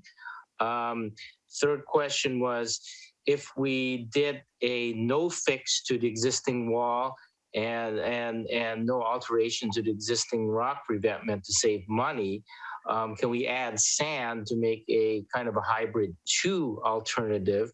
And will that lower the cost, you know, significantly below the 110 million of the hybrid, the current hybrid proposal that was added in at the last minute? The fourth question is regarding, you know, has anybody considered the benefits of having a beach? I mean, we can charge user fees to out-of-towners, and it just, you know, it's got a lot more pleasant, you know, a pleasant feel, and it's, you know, a lot more usable than a rock revetment or a pure seawall. And then the fifth question was regarding funding sources. Have we looked into what's available with the proposed Biden infrastructure plan? Thank you. Thank you, Remy, for the 5 questions. I can start answering a couple of these, and if any of the team want to jump in to help me out. So with the 50-year design life, that's the design life. It doesn't mean that the wall would, or whatever structure would fall down after 50 years. There's the design life and the usable life, and the usable life can be extended with maintenance and repairs and just a general maintenance program. I think the 50-year, Aaron or someone can jump in if I'm wrong, but I think the 50-year design life is the standard for when we're discussing planning with the Coastal Commission. And the second question on the hybrid. So yes, we will be doing the same level of analysis on the hybrid as we did with the other alternatives. We will run it through the multi-criteria analysis again and come out with a score that, you know, the same percentage score that we came out with for the other alternatives. And for a no fix alternative and add sand to the beach as a potential hybrid, the cost of beach nourishment is significant, so I'm not sure if it would bring it down below the cost of a seawall. Perhaps Aaron, you could comment on that. Sure. Yeah, I think on that topic, it's kind of you're going to need more sand if your wall isn't capable to stand on its own. So that's kind of a trade-off. So if you try to save costs on the wall or just fix what you have out there today, you're going to need more sand. to maintain that level of protection. And so I think it's a trade-off, and there's a lot of different combinations of beach nourishment and wall type that could be evaluated. So right now, that's sort of what we're trying to get at with looking at that hybrid is, what's a reasonable combination of seawall and beach nourishment that would provide maximum benefit. Great. The next question was, have you considered the benefits of having a beach? Yeah, I think everybody on the project team, everybody on the panel acknowledged the benefits of a beach and the value it provides to the city and to visitors. So yeah, that was certainly accounted for. Yeah, however, we did not account for, I think, Remy, you were suggesting about sort of charging visitors a fee for using the beach. We have not considered that as a monetary benefit to the beach. Okay, and then the last part of the question was regarding funding sources. Has the team looked into funding related to Biden's infrastructure bill? And that's for Rob. I'll hop in here. Yeah, we're keeping an eye on that, and we are keeping an eye on all funding opportunities. So we appreciate the suggestion and a reminder, Remy. Thanks. Okay, so the next couple questions, we have Peter and then Jeff. So Peter, you're up. Hello, can you hear me? Yes. Wonderful. My question is similar to what Robin was asking about. My understanding from what you've said and the drawings in the report is that the seawall would go up 5 feet higher than the current level of the seawall, especially near the piers, what you were explaining earlier. Doesn't that mean that would be 5 feet above the existing sidewalk and road, which would mean it would block ocean views to pedestrians and autos? Or am I misunderstanding that in some way? And if it would block ocean views, that goes back to Leo's comment that would be something that we actually take for granted now that we would be losing, which is what was that impact considered, discussed at all, is my question. So yes, that was considered as part of the multi-criteria analysis in terms of, I don't think it was spelled out particularly as visual amenity, but it was certainly considered in the recreational side of things on the project. Perhaps Aaron, you could comment on that too. Yeah, the seawall did receive a lower score in the visual category because of that reason. But it is important to note, in the prior workshop, we talked about all the amenities and things that could be included on the land side of the seawall. And so while, maybe the road doesn't increase in elevation, but there's opportunities in that pedestrian promenade corridor to increase the elevation so that pedestrians' views aren't impacted as they, access that path. So it was a consideration and it was factored into the scoring.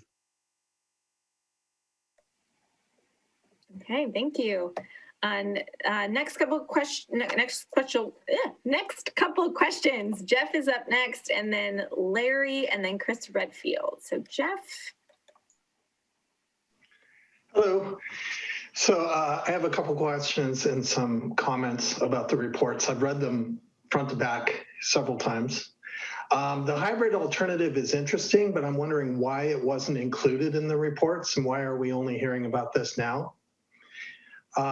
That said, with the alternatives that were provided, I agree with the engineering report that replacing the seawall with a modern seawall with a 50-year life is the best alternative for this community. We really can't afford anything less, and managed retreat in any form is not an option.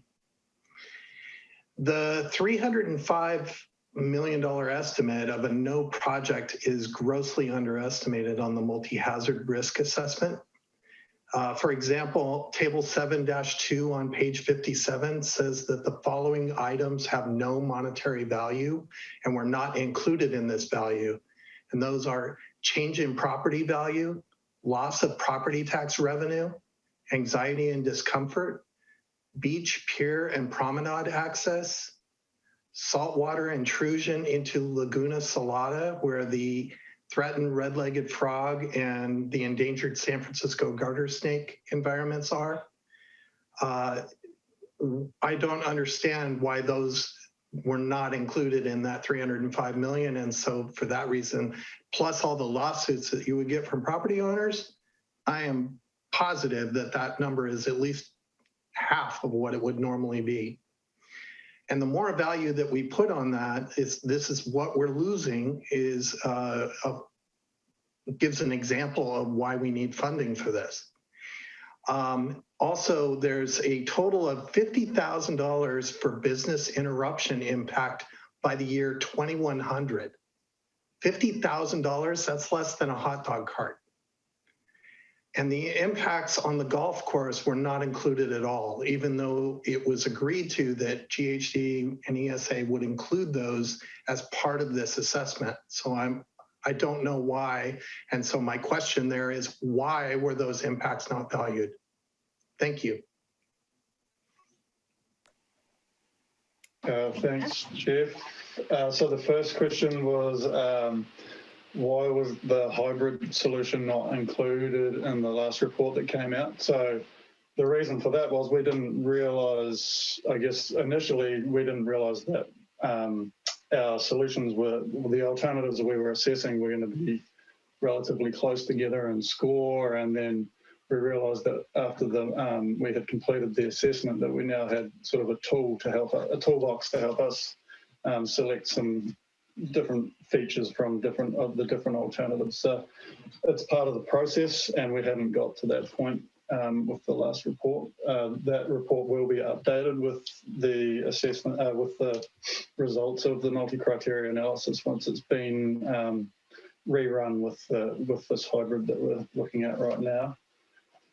The next question, you had some comments about the seawall and the cost. So the non-monetized items. So we selected the NOAA framework to assess this project, and that allows for monetized items, which you will be familiar with from reading the reports, and non-monetized. We felt that it would be we shouldn't be assigning dollar values to things that we can't be confident about. So there's some of the more, not arbitrary, but just the intangible aspects, like you say, the Laguna Salada wetland and some of the other business interruptions. They're very hard to determine. And the business interruptions is not loss of business, it's more interruption. Say, an example of this would be, in December and January when the Chit Chat Cafe was closed due to some of the disruptions at the pier abutment for those repairs. So hopefully that answered that question. And then the impacts to the golf course. So we did consider impacts to the golf course. However, to stop the question of how long is a piece of string, we ran the scenario of having the properties to the north of the north wall and to the golf course to the south protected by levees, which would be constructed to prevent any effects from the waves and saltwater intrusion. Because to the north, how far do we assess that the damage would continue north if the wall was to fail? So we factored in the cost for building levees to protect the north and the south, including protecting the golf course.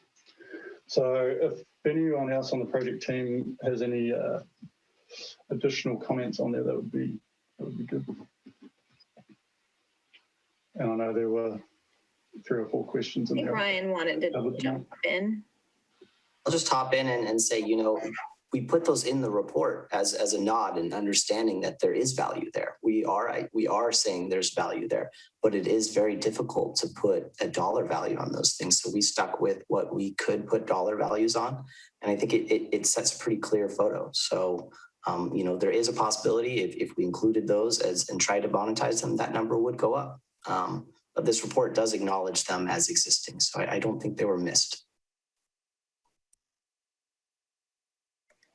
Okay, thanks, Ryan. One thing I wanted to clarify, we got this question in the Q&A pod, a little confusion on if this was public comment. So I wanted to clarify that this is a Q&A session.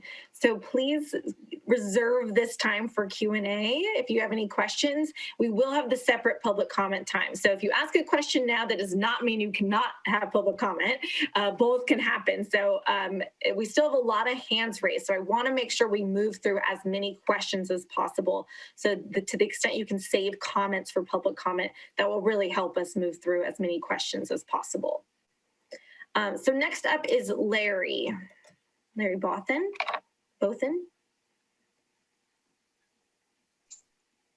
Okay, you read me? Yes. All right, thank you. I have been absorbing all of this information, and I find it, it's interesting. I appreciate the dynamics of all the different alternatives that are raised, but I would like to ask, first off, either to Aaron or Paul, or even Ryan, if you want to get involved, but what, in your professional opinion, is the slam dunk, no-brainer solution to provide the best protection for Sharp Park?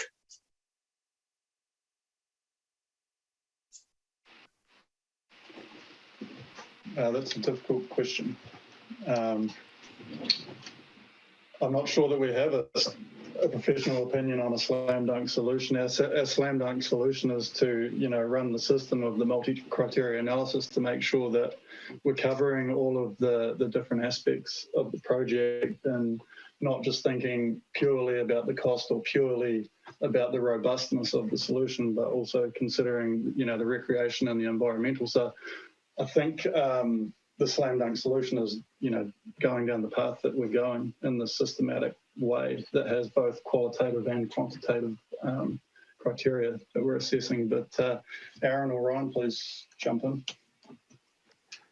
Yeah, I'll take a shot. I would just qualify that I don't think any of these are going to be slam dunk solutions. I think it's going to be an expensive project, and it's going to be a long process to do the reviews and get it permitted. So I think it's a difficult site, very energetic ocean environment. But my personal opinion is I do think a hybrid alternative stands out to me as a sensible alternative that's going to provide a good balance of structural solutions with added recreational value to offset the potential loss that you'd face with sea level rise and continued erosion. Okay, thanks, Aaron and Paul. I don't know if Ryan, if you wanted to weigh in, you might have a similar response. Yeah, I would echo it and just say, the MCA panel of 13 professionals looked at technical performance, and your question was mainly centered around protection, the best protection. And so that panel did see the best technical performance from a seawall. So that was assessed. Great. Okay. Next up is Chris Redfield. Good evening again. I'd like to thank engineering, all the analysis that's gone into this. This is an immense amount of work. I saw the hybrid with the 3-foot diameter alternative with the concrete sheet pile with, I would assume, the cast in place cap as modeled after the 5-foot diameter ones. It seems to me, I believe that was also with the beach sand replenishment at the beach. And I can't recall if that was had rock revetment up against the wall also, but I think it was 114 million based on its lifespan to do that. I'm curious if it's possible. It sounds too simple, but to put not a jetty, but rock revetment parallel to the shore, we'll say 200 yards offshore, to disperse that energy. It wouldn't be above mean low tide level. That could also be altered as time goes on, but to have basically a rock revetment offshore to disperse that energy before it ever got to shore. It seems to me you would have, I picture Pillar Point Harbor. Well, just as an example, those are jetties, obviously rock jetties to protect the harbor. But something like that would attenuate the wave action prior to getting to shore. And if that has been looked at, I'm just curious from an engineering standpoint, if that's possible. It seems to me that sand is the great variable, both in cost and availability going forward. But it seems to me that the rock is definitely one of the lowest costs, along with the robust seawall. So curious if any of those points can be answered. Thank you. Thanks, Chris.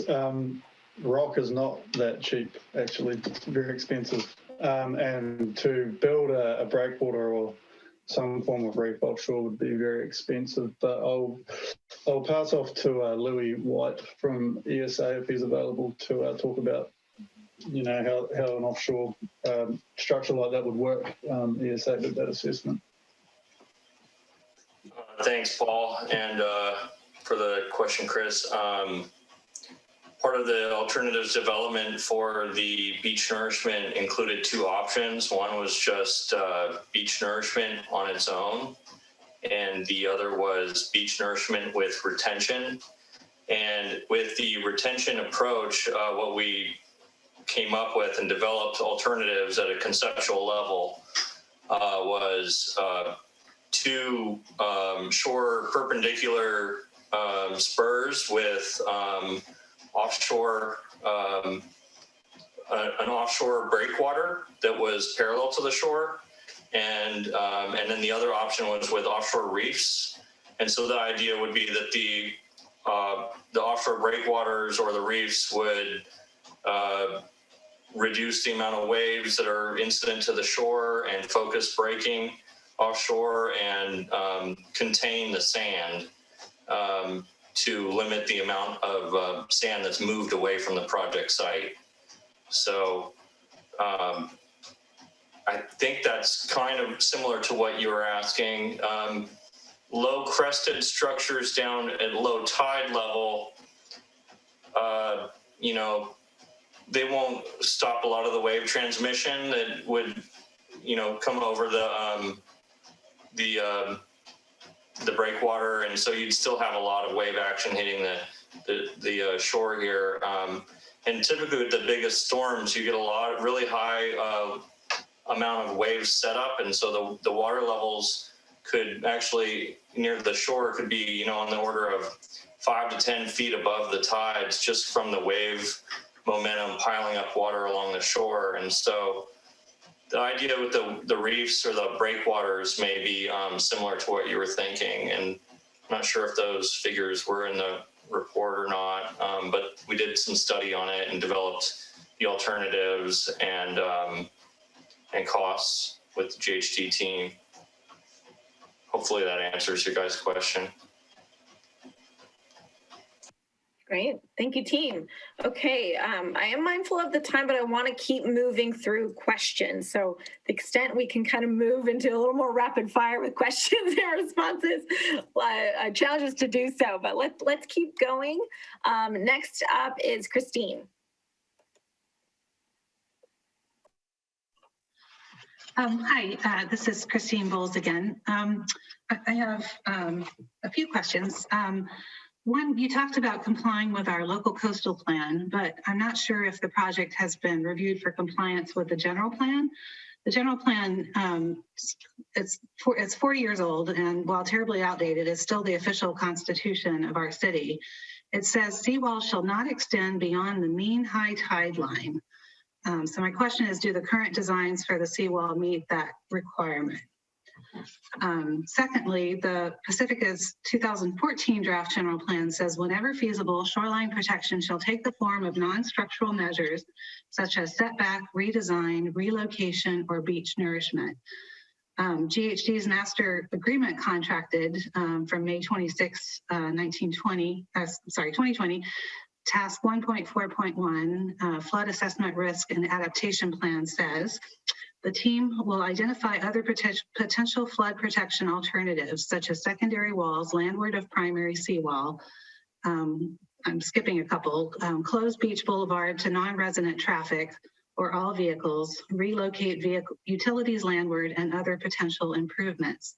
I don't see any of this analysis in the reports that were shared recently. Can you comment on why these important tasks were not done, or if they were done, why they were not shared with the public? Thirdly, at the last I just wanted to understand if this was the last public meeting to present the design options. I believe 4 meetings were in your contract, and this is the 4th. It seems like we're missing so much information right now to be able to make intelligent choices. I'd like to see plans and renderings of the hybrid option with more detail, for example, and understanding the heights of the wall and locations. I'm an architect and I'm having trouble visualizing these solutions. I think I can speak for most, if not all, Pacificans to say that I don't think any of us want a 5-foot high wall that most of us can't look over, much less our children. And other than the sand nourishment options, which look good, but don't sound too promising in terms of stability and, ongoing costs, the other options really, to me, look like war zones that we're building, which is certainly not going to help attract the tourist dollars that we're hoping for in the redevelopment of this area. Anyway, I think somehow things are a little backwards and that we need to give you specifics of what is acceptable, and then you can tell us through your calculations and modeling how and where the armoring can best be placed to meet these criteria. And, maybe some things do have to be moved inland to be able to coordinate all these desires we have. And then I just want to second that there are other people have commented that I'm really concerned about the neighborhood just to the north, the shoreline neighborhood, because they already have revetments and have been told by the Coastal Commission that they can't add to that. So if any of these solutions are going to be lowering the sand levels in that neighborhood, that really needs to be known now as part of our choices. Thank you.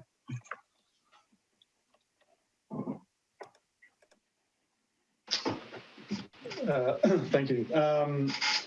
So in terms of the general plan, is what we are doing complying with the general plan? I might pass that to Ryan or someone from planning to discuss that. Yeah, Paul, I'll take that. Hi, Christine. So in response to the general plan question, as you noted, I believe you're referencing the 2014 draft general plan. This project is being designed after the certified draft LCLP, which was approved by City Council in the beginning of 2020. And so, as the commenter also may be aware, and the public, we are currently working on updating our general plan. And so one of those tasks will include making it consistent with the LCLUP, the certified draft LCLUP that's already been approved. So in 2014, that might have been the direction that the city was going for. There's been a lot of work that's happened between 2014 and today. And so those policies have changed. So that's the response to the general plan question.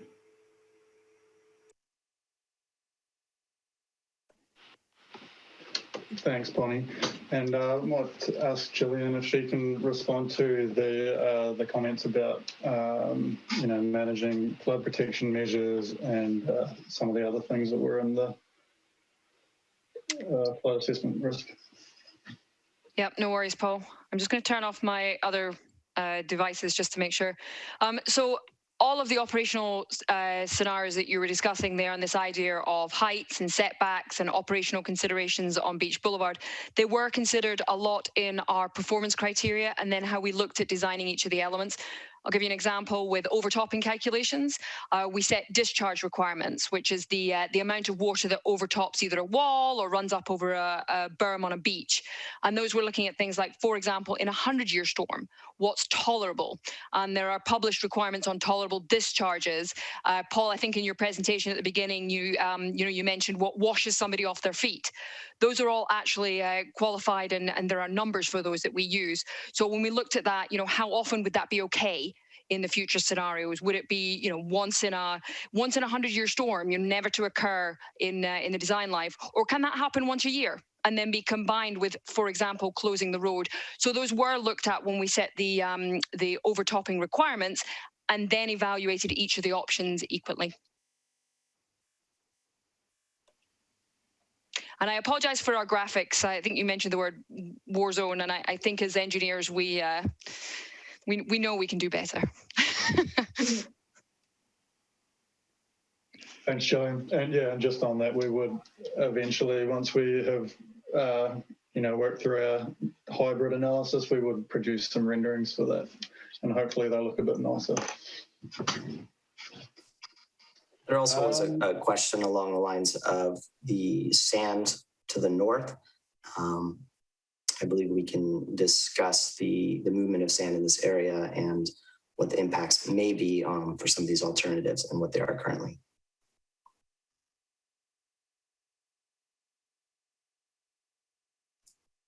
Perhaps, Aaron, can you help me out with the sediment travel here? From my understanding, it moves from north to south and therefore would not be affecting up there.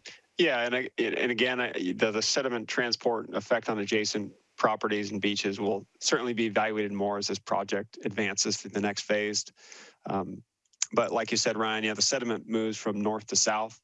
So most likely any adjacent impacts would be felt to the south and not the north. But that's something that will be evaluated as this alternative is selected and advanced into the next phase of detailed design and environmental review and permitting.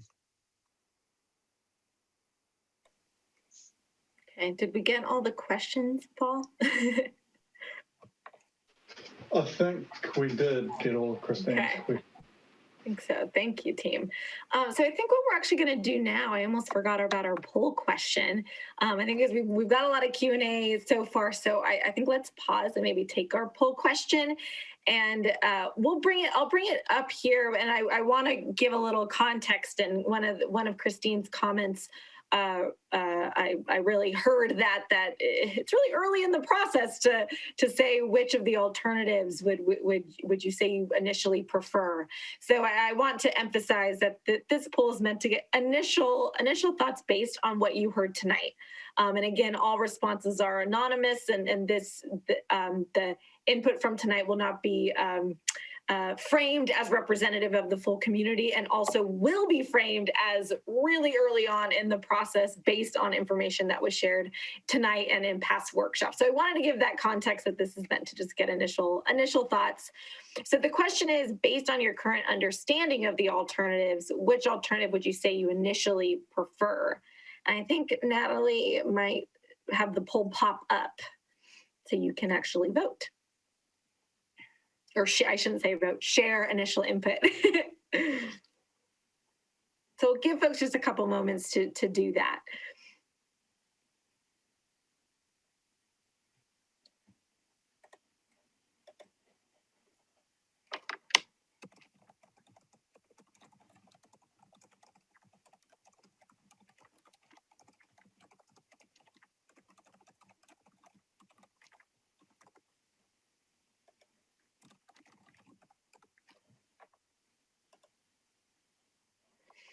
All right, so final, if you haven't voted yet, please keep saying vote. If you haven't selected yet, I should say, so it doesn't seem as formal, please do so now, and then we'll share the results. So kind of final 10 seconds. The results are holding steady. So I think Natalie, go ahead and end the poll here, and we can share. Okay, I think you can all view the results now, and you kind of see somewhat of a distribution with the hybrid option coming in at 40% of participants picking that one, and that's 22 of, I think we have 71 folks still on the line, so about 22 of 71. The second most is the seawall alternative, and that is 14 selections. And then both the rock revetment and the beach nourishment with sand retention had 6, and then no project had 4, and then beach nourishment had 3. So interesting to kind of see the spread of that, and that I know we've had a lot of questions today on the hybrid, and that first time we're really talking about that, and that seemed to get seemed to have the initial preference from those of us in the webinar today. So thank you for doing that. I appreciate that. Okay, so I think what we actually might do right now is I think I'm going to actually move us quickly to next steps, and then we might move into public comment if that sounds good to folks. I'm mindful of our time here. So Ryan, I think I might turn it over to you to present on the next steps. Sure, thanks, Kelsey. So just a quick reminder to visit the project webpage to fill out the post-workshop summary. And if we didn't get to your question this evening, feel free to post it on that survey, and we will get back to you in the minutes for the meeting. There's also an option to do a public comment on that survey as well, so feel free to use that. But we, of course, have the public comment session coming up. Additionally, you can read all of the project documents and see recordings of all of these workshops, as well as summaries of the workshops on the webpage. So it's a great resource, just another plug for it, and the post-meeting survey. Next slide, please. So the next steps for the Beach Boulevard project is to bring a preferred alternative before council at a special council meeting. We're looking at June. The date is to be announced, but it will be another opportunity for public comment. From there, if the preferred alternative is approved, a scope and budget for phase 2 will be put together and then brought back to council for approval. Something to note, we likely will need external city funds to move into this phase. This phase will include design of the preferred alternative, and it will include permitting, which includes environmental studies and coordination with regulatory agencies such as the Coastal Commission. We'll also be having more community engagement around amenities. So a lot of those questions around, views of with this, whatever the preferred alternatives, is it going to be too high to block my view? How will we deal with grade changes? What the alignment will be? A lot of those will be discussed more in the next phase. So that's kind of the outline for moving forward here. And, we appreciate you coming out, and we'll definitely see you at the next special meeting. Thanks, Ryan. And I apologize for a little bit of confusion. I wanted to make sure we had the poll question, and then I wanted to have Ryan recap next steps if folks had to hop off. And I also want to thank everyone who have had their hands raised for a long time. We had a lot of questions, and we still have some hands raised. So I think what I'm going to propose that we do is we're going to take the questions from those who still have their hands up. But if we can limit it to one question per person, I know that that'll be tough, but if we limit it to one question per person, then we'll wrap up Q&A and move to public comment. So hopefully that's clear. And then I want to reemphasize what Ryan just shared, that if you have any unanswered questions by the end of the meeting today, please submit them in the post-meeting survey. And this will only be for the questions for questions folks who have had their hand up. So let's limit it to one question per person. Okay, thank you. I'm just trying to get as many questions as possible and get you out of here at a reasonable time tonight. So thank you for hanging in there. Next up for one question is Summer Lee.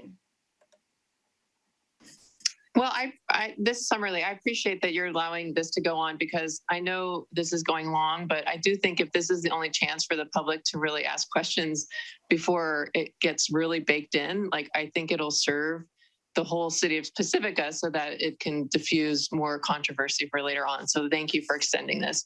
And it's hard to have only one question because I have many, but I guess I'm sorry. that we need to ask, is there going to be another workshop where we understand, the public understands this hybrid model before it's too baked in, and does public input even have an impact after now?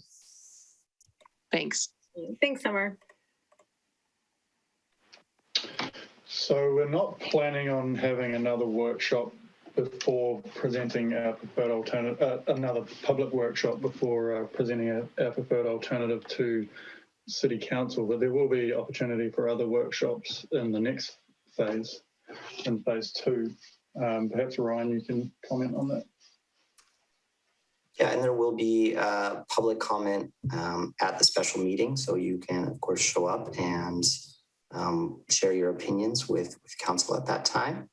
There will be a report likely put out before that meeting, which will kind of put more depth into the alternative analysis with the analyzation of the hybrid alternative. And there are also opportunities for questions in the post-meeting survey as well, and the worksheet. Thank you. Okay, next up is Amber.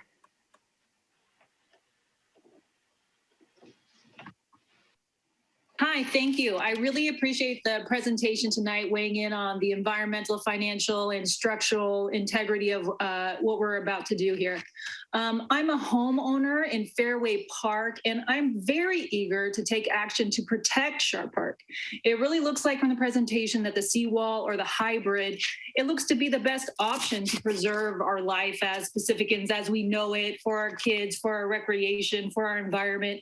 And when are we going to make a decision on this? How long will it take to do, possibly the hybrid or the seawall? And when are we going to make a final decision on this? It really seems like everything is, I know we need to do testing and, check integrity of everything, but I'm really eager to, when is an end in sight in this decision-making process and we can take action to protect it?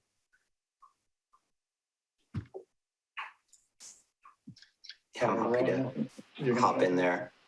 So the next step is to take a preferred alternative to City Council. If they approve that preferred alternative, then it would move into design and feasibility, design and environmental. That's where we get into the nitty-gritty. Without knowing for certain what our preferred alternative, it's very difficult to know how long that will take to design, and especially know how long it will take to construct. So the important step right now is to get that preferred alternative solidified, and then we can work on what a reasonable timeline is, and we'll hopefully have more details for you coming up. So I appreciate your patience, and I'm sorry this is a long process. Okay, thank you. So Leo, you're up next.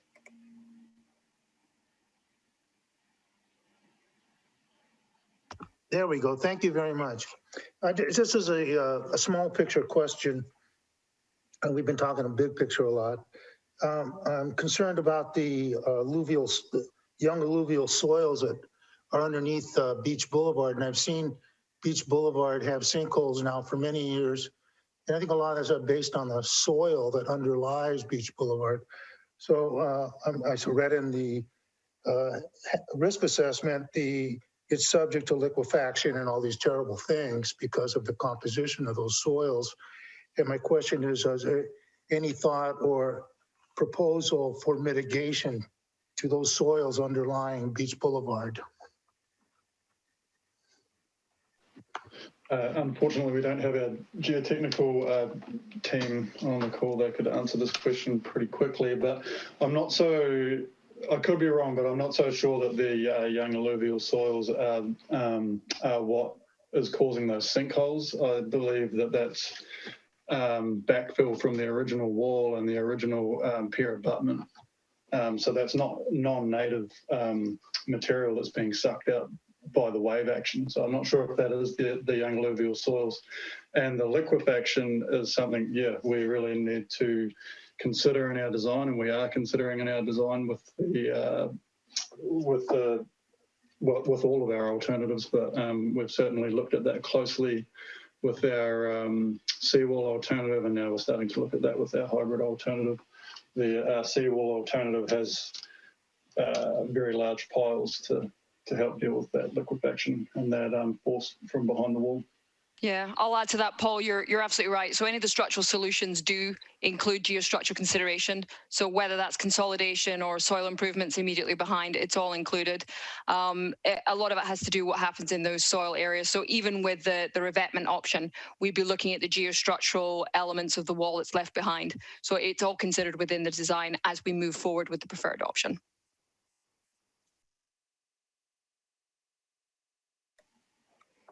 Great, thank you, team. Okay, next up is Mark. Yeah,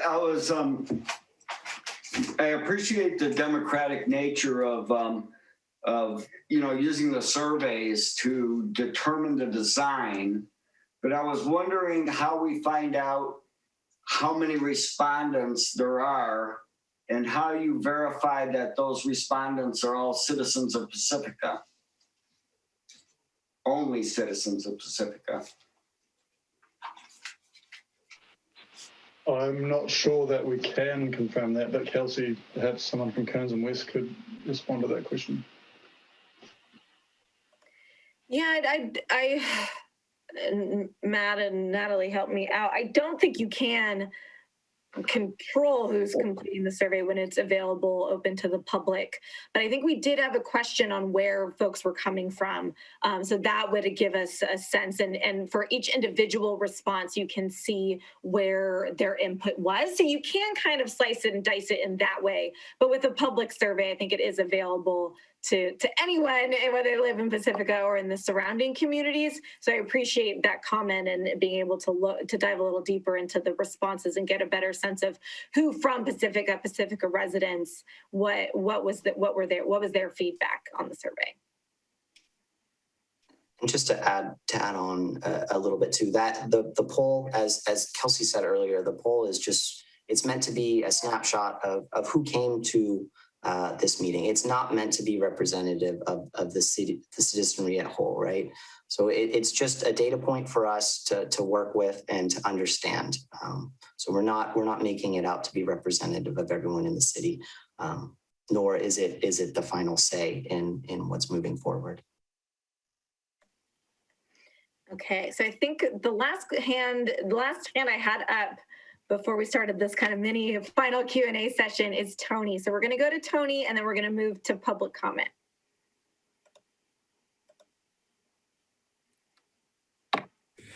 Yeah, I wanted to start by saying I thought the presentation by Aaron and the follow-up comments by Ryan and Paul were great, really outstanding today.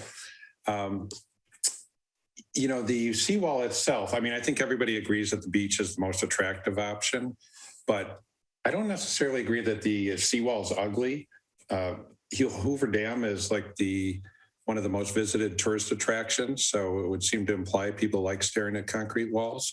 There are things that could be done to make the seawall more attractive.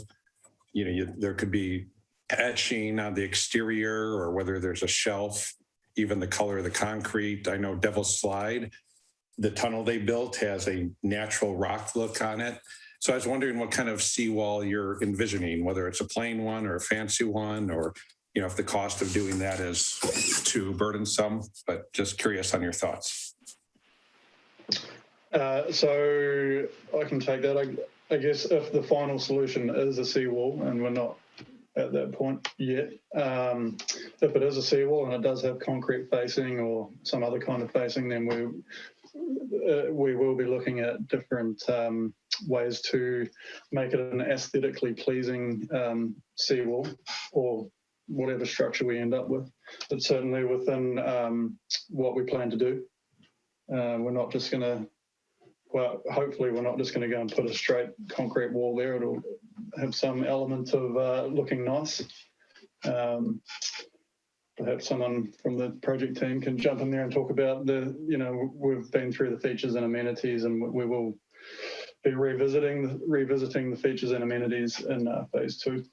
So that's when we'll get our landscape architects and things like that involved. Yeah, I'll second that, Paul, for sure. You know, I think the days of just building concrete or steel walls are long gone, thank goodness, right?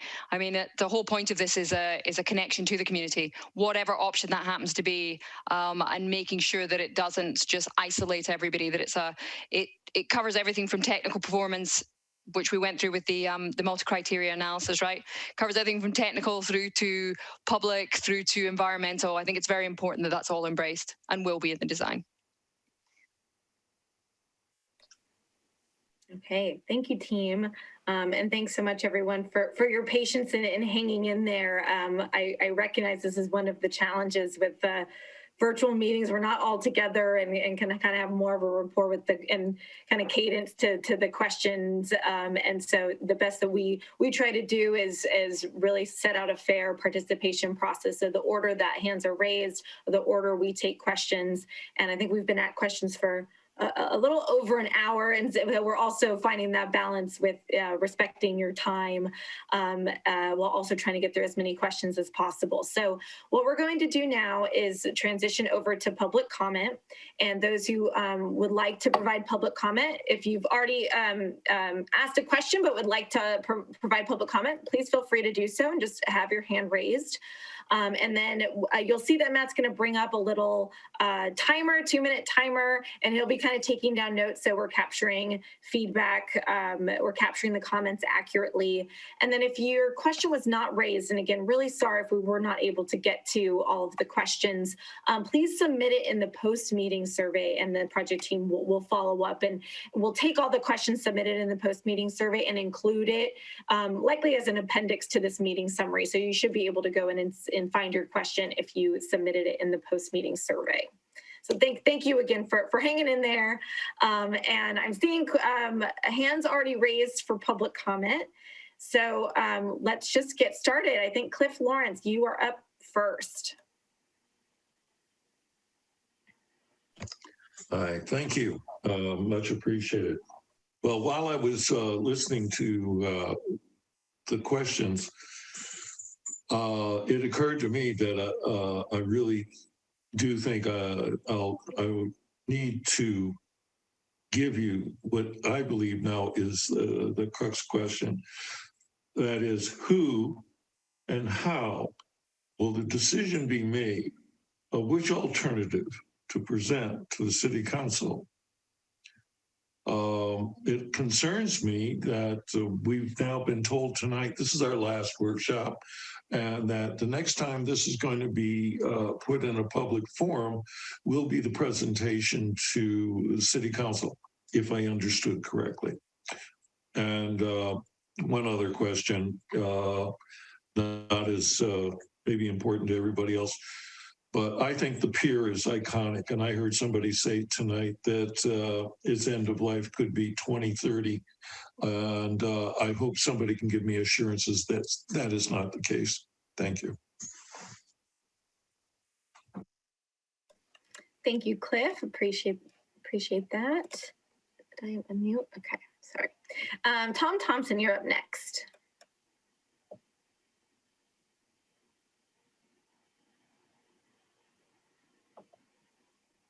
Are you there, Tom? You should be able to unmute now. Okay, am I unmuted? Yes. Oh, great, thank you. My name's Tom Thompson. I'm a Sharp property owner and taxpayer. And I want to thank the GHD and city staff. The BBIRP first draft feasibility analysis is a great start. It establishes a robust seawall as the best alternative.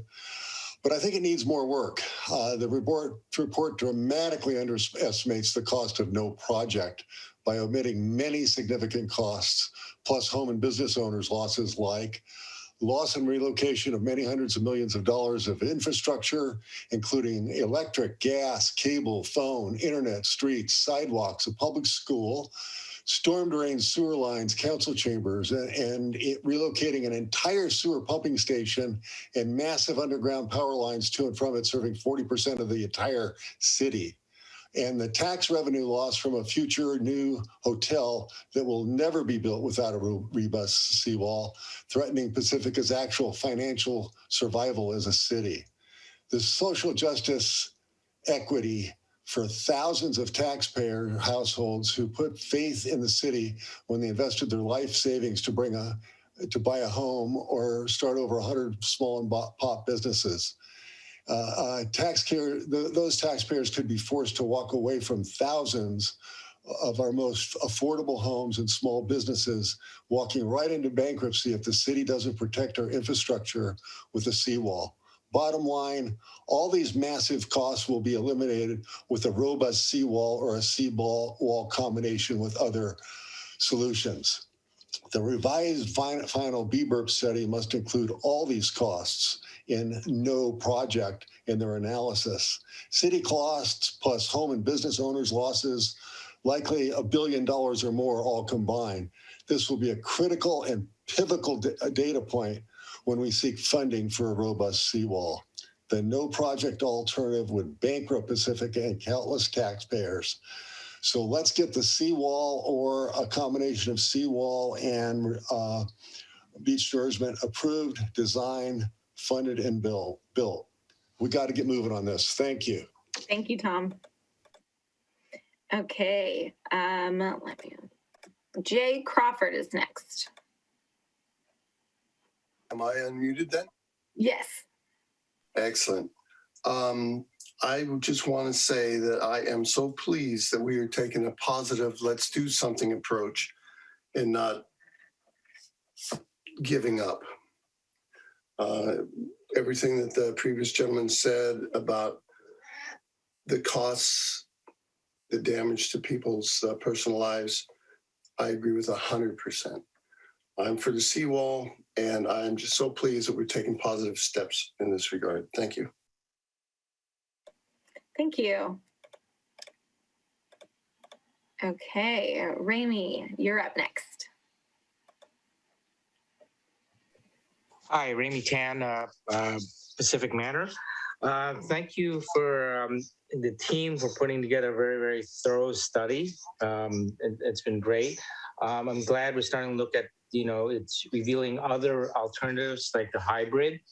And based on the questions or the answers to the questions, I mean, it's definitely needs more study, and the study should definitely include keeping the existing seawall and the existing revetments, because it doesn't cost anything to keep them. We don't need to remove them.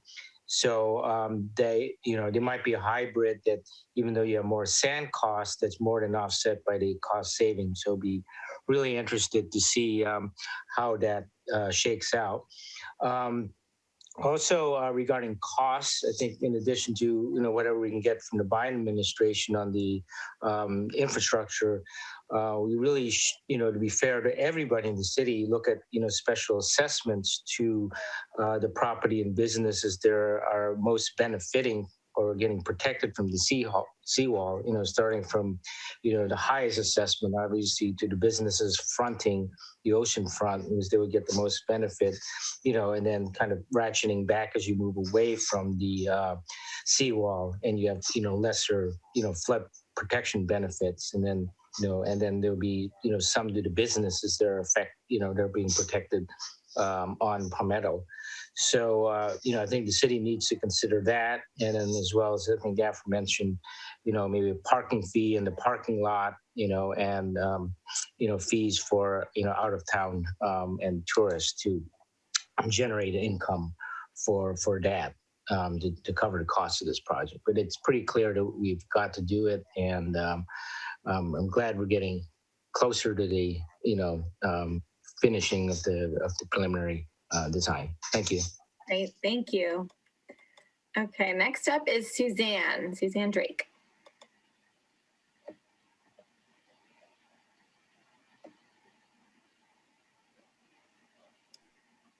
Hi, thanks for having me. Suzanne Drake here. I also live and work on Beach Boulevard. Just going back to the analysis, the 60-page document, and the challenges in quantifiable data and costs, with the no action portion of this, the challenge is that we're also not including because, I consider this AKA managed retreat. There's a tremendous amount of housing that would be lost, displaced people, and we already have a major housing problem and shortage.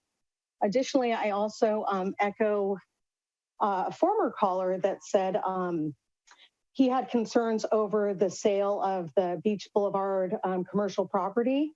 If we do not shore up this seawall or find a hybrid solution, that's the only thing that's really going to be appealing to developers and really keeping with the economic development and sustainability of this area. So I'm glad that so far, at least through the selection of the polling, that we've basically narrowed down that at least the people on this call really do see the benefit of the seawall as well as the hybrid option, and that clearly those are the best alternatives in this. Thanks for your time. Thanks, Suzanne.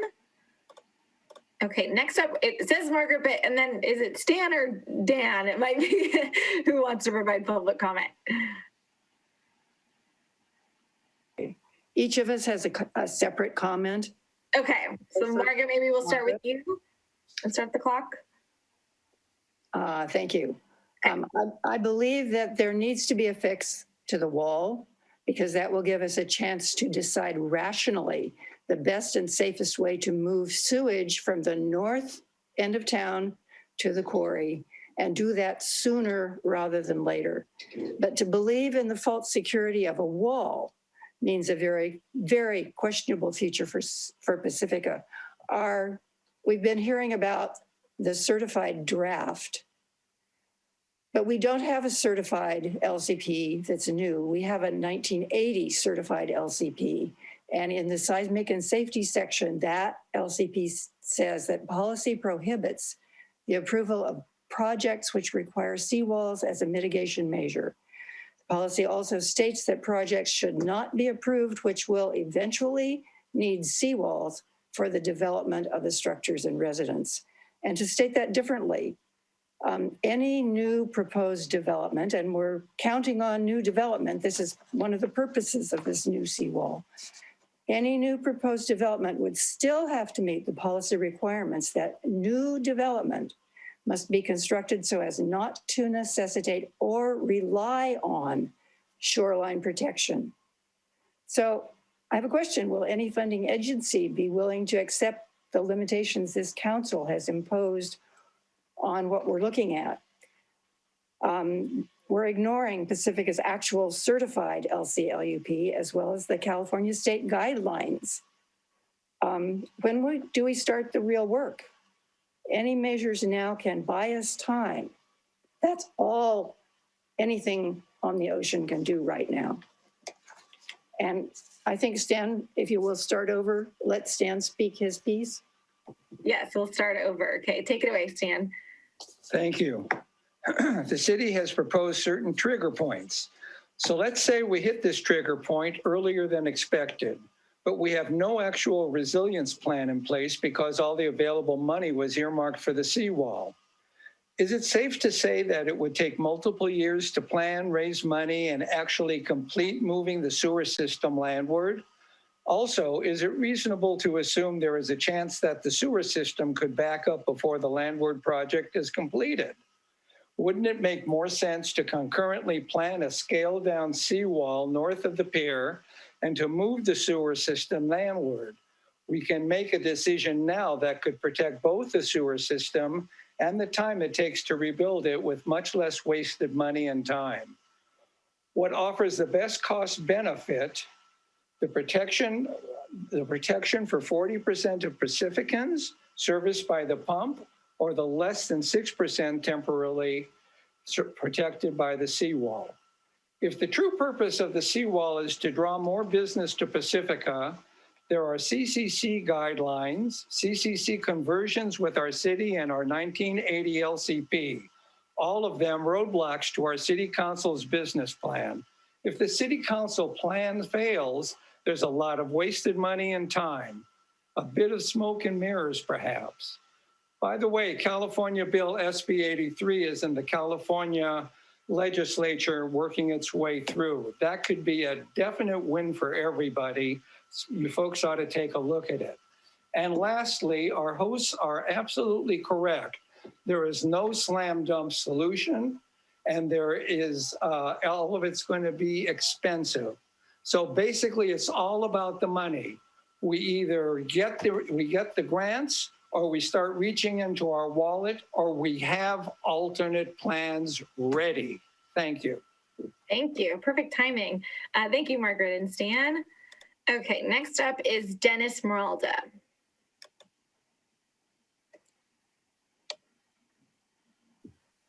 Yeah, thank you very much.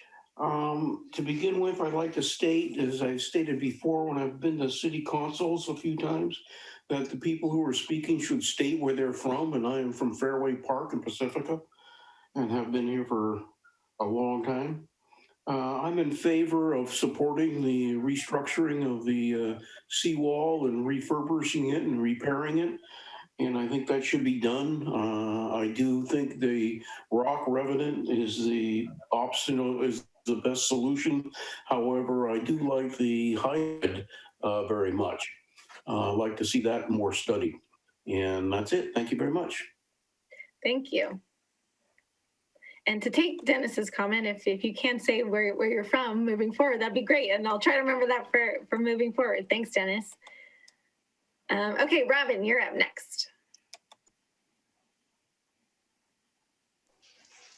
Thank you. Can you hear me?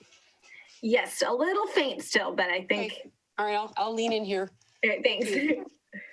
On the vote of the options, I voted for the seawall because I believe that a 50-year best engineered, best seawall that we can get would be the best thing to protect the core of the city. Of course, someone mentioned a natural seawall because it's concrete, and yeah, we don't want anything ugly. We would love something that looks natural and looks wonderful, and I think that's a great idea. Thank you for bringing it up. There wasn't, in my opinion, I voted for just the seawall, not the hybrid, because I don't feel enough information regarding the hybrid was presented at this meeting for me to want to go there. But I do want the best option for the city and for this area and for what we're trying to accomplish here, and that is a solid seawall. I also would like to mention that someone brought up the height of the wall, and I did. I brought it up, and then someone else came in with a comment afterwards.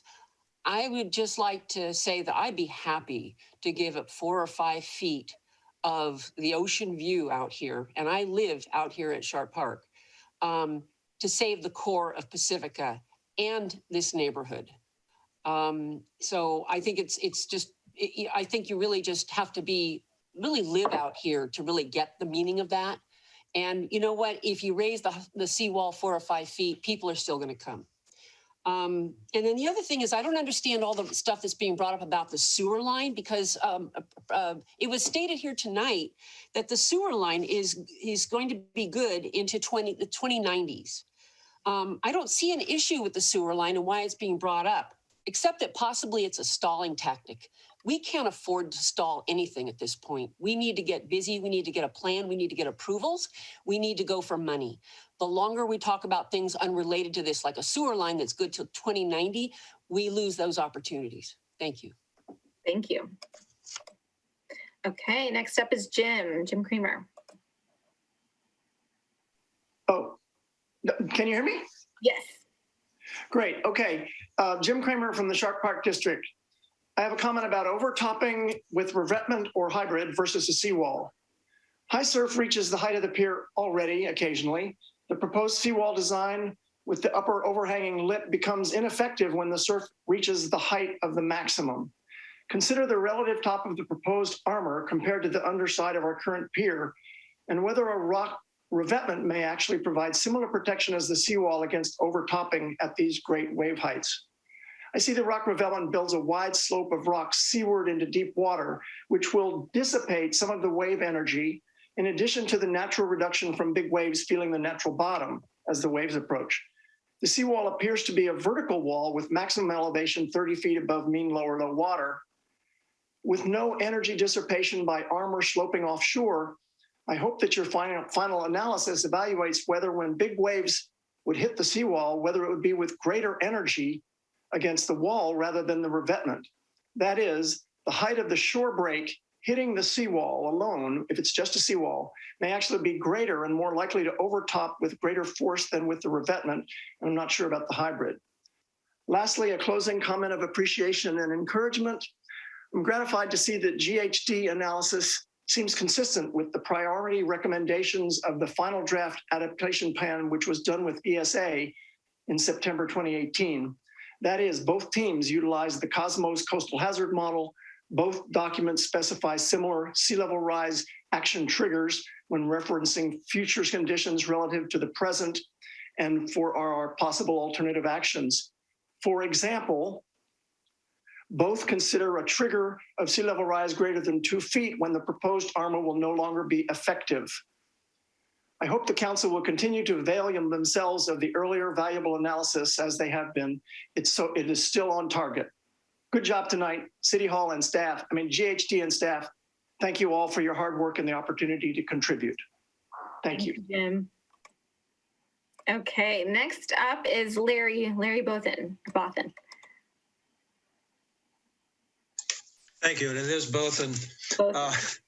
Anyway, I live in East Rockaway Beach, so far enough away that I'm not threatened, but I support the efforts of the folks in Sharp Park. I think it's a vital part of the city and it needs to be preserved.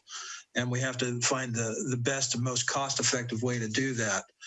I would point out to those who favored a living shoreline. Unfortunately, I didn't hear much of that tonight, but the real living shoreline is what's behind those seawalls. It's the people that live in the homes, run the businesses and the services, and pay the taxes on them as well. I think instead of a cost-benefit analysis, we should be doing a loss-benefit analysis. What is the total dollar value of all the homes and businesses and infrastructure that's in Sharp Park right now?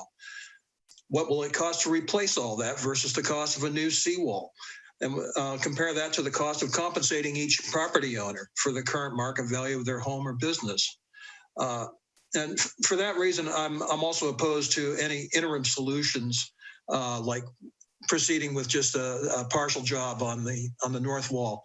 We need to build a wall. I like the aesthetics of the hybrid version, but I'm not convinced that that's the most robust solution. And we have to go with something that is absolutely going to protect Sharp Park for as long as possible. And hopefully that means a lot longer than this 50-year design life that's been discussed.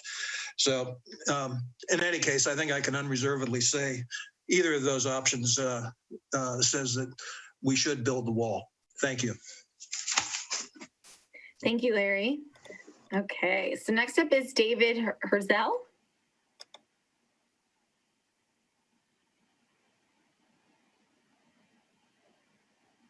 David, are you there? Sorry, I didn't unmute myself. It's Dave Herzel up here in Fairmont District. And I just want to say that I think this notion of a 50-year lifespan for the project is myopic and really short-sighted. If you just think about Pacifica, most of the homes in Pacifica are already over 50 years. And so we really need to be designing for something with a much longer lifespan than 50 years. And this is relevant to Beach Boulevard, all this discussion, but don't forget Pacifica has miles of coastline that are also going to need protection. So we have a budget for coastal protection, and it looks as though we're sending it all right there to Beach Boulevard. Some of these things, the sand replenishment, some big numbers were put out there, 2 million cubic yards of sand for replenishment. If you divide that by 10 cubic yards a truck, that's 20,000 trucks that would come in to get this thing started, which would take probably a couple of years, even at 200 trucks a day. And then subsequent to that, another 10 years down the line, another 20,000 trucks of sand. And for those who were around in 2016 when the Esplanade seawall failed, it was a relatively new seawall, probably about 5 years old. It failed from unforeseen circumstances. But on the day of that storm when it actually failed, I went down to the bottom of those concrete stairs, and I was really shocked to see that the sea had removed about 6-foot vertical feet of sand all the way down to the cobbles underneath the sand at the foot of that staircase. So you can truck in all the sand you want, and if the sea wants to take it away, it will. And so I just wanted to raise those points. Thank you. Great, thank you, David. All right, next up is Summer. Hi again. I'm Summer. I've lived in the Manor area for over 20 years. So this is a super tragic and difficult situation, and I can understand people are worried about their homes and how horrible that would be to feel. And I'm up from the ocean, but I can't imagine what that would be like to be close to imminent sea level rise. And yet, the ocean's going to win. And so how do we plan around that defeat? And I realize that this process tonight is part of that. And yet I'm super confused too. I feel like I'm hearing good comments from the public and insight, and it's seems to be like going opposite or parallel tracks to the process. And the process feels very rushed. And maybe because I'm confused, like I would love to see a short-term fix so that we could buy us some time to do really good planning and a long-term plan, because I understand there are long-term problems that need to be addressed. And I wonder if, going for $100 million wall for just a small part of Pacifica is a good idea. And so I just still have questions like about the design life and what are the odds it reaches that. I heard our existing wall is only halfway through its design life. And if this needs a bond, which is all Pacifica paying for it, I think we would like to know more. And how do we calculate the likelihood that repair would be needed during its design life, or adaptation reassessment is needed and we're still paying for it? So, and questions came up, like, is it sustainable to have people, to attract people to come and look at a wall? And somebody said we didn't want to talk about sewage, but in the recent past, our sewage system needed a major infrastructure investment because it failed and we were sued. So I think we should consider that. So I appreciate the work being done. I think you're doing the best to avoid the discourse of false choices, like doing nothing. And I think there are other ideas out there still that haven't even been talked about. So I hope that this process keeps going. Thank you. Thank you. Okay, next up is Christine. Hi, this is Christine Bowles again. I wanted to answer a couple of the comments from the public about the development of the hotel property. And again, our LCP and Coastal Act require buildings to have a 100-year life in this area. As Margaret said, they can't rely on armoring.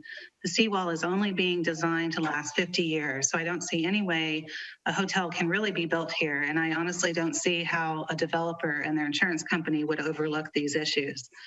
To Rhonda's comment about the infrastructure, it's not just the sewer pipes, it's the Sharp Park pump station that already needs about $1 million of repairs right now. They've just approved a contract for some design work on that.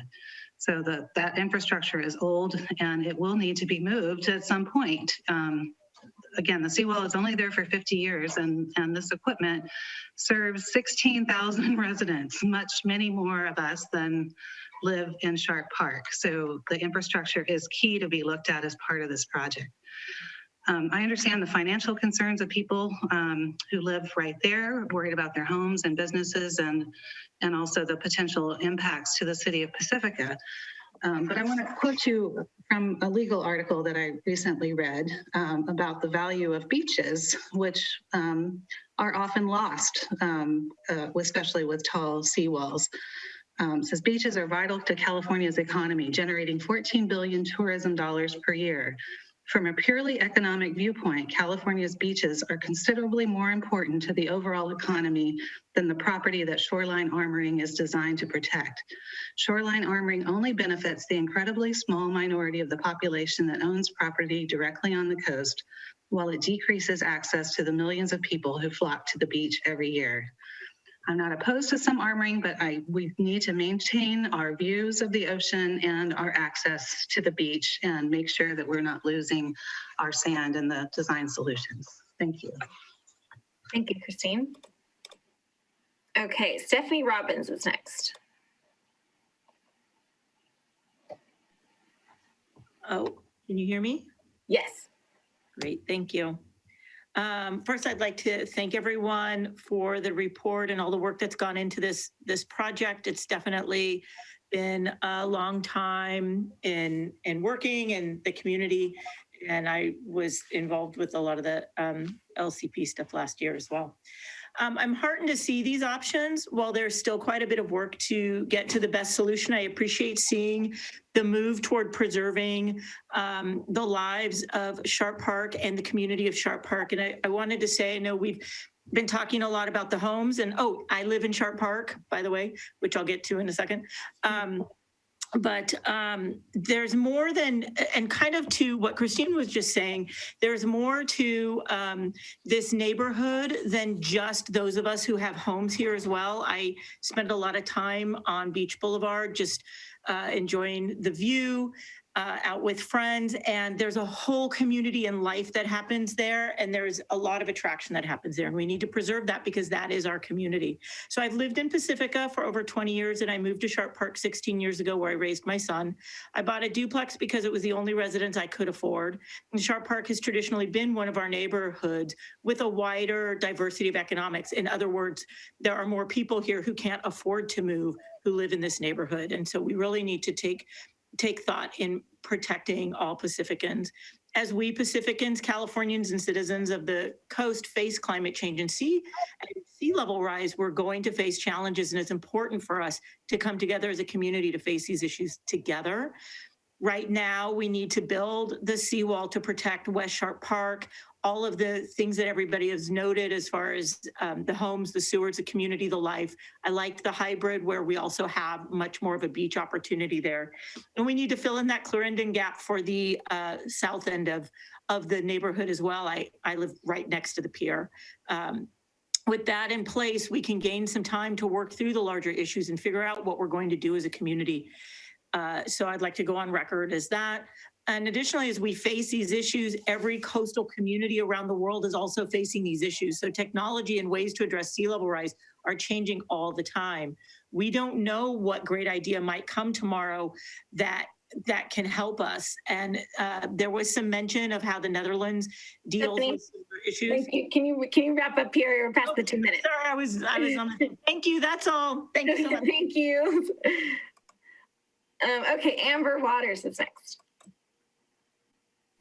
Thank you. Yeah, I just want to say again, I'm a homeowner in Fairway Park. I want to move forward with a protection plan for a Sharp Park with a seawall or a hybrid option. You know, Pacifica is a wonderful, beautiful place to live. I've raised my own 2 kids there who are still in middle school. And, you know, 10 years ago or so, people would say, you live in Pacifica? Why, why do you live there? And now people say like, wow, I went to Maury Point on the weekend and that's my special place to go. We need to do all we can to preserve the beauty, the recreation, the business, and the way of life for the way that we live here in Pacifica. And it is an equity issue for housing, for family housing. Those are family neighborhoods. In the neighborhood where my house is, there's families in every house, and we need to preserve that. So let's be mindful of our citizens and what they want and the people who live there. Great, thank you, Amber. Okay, Elisa Bowles is next. Or Elisa?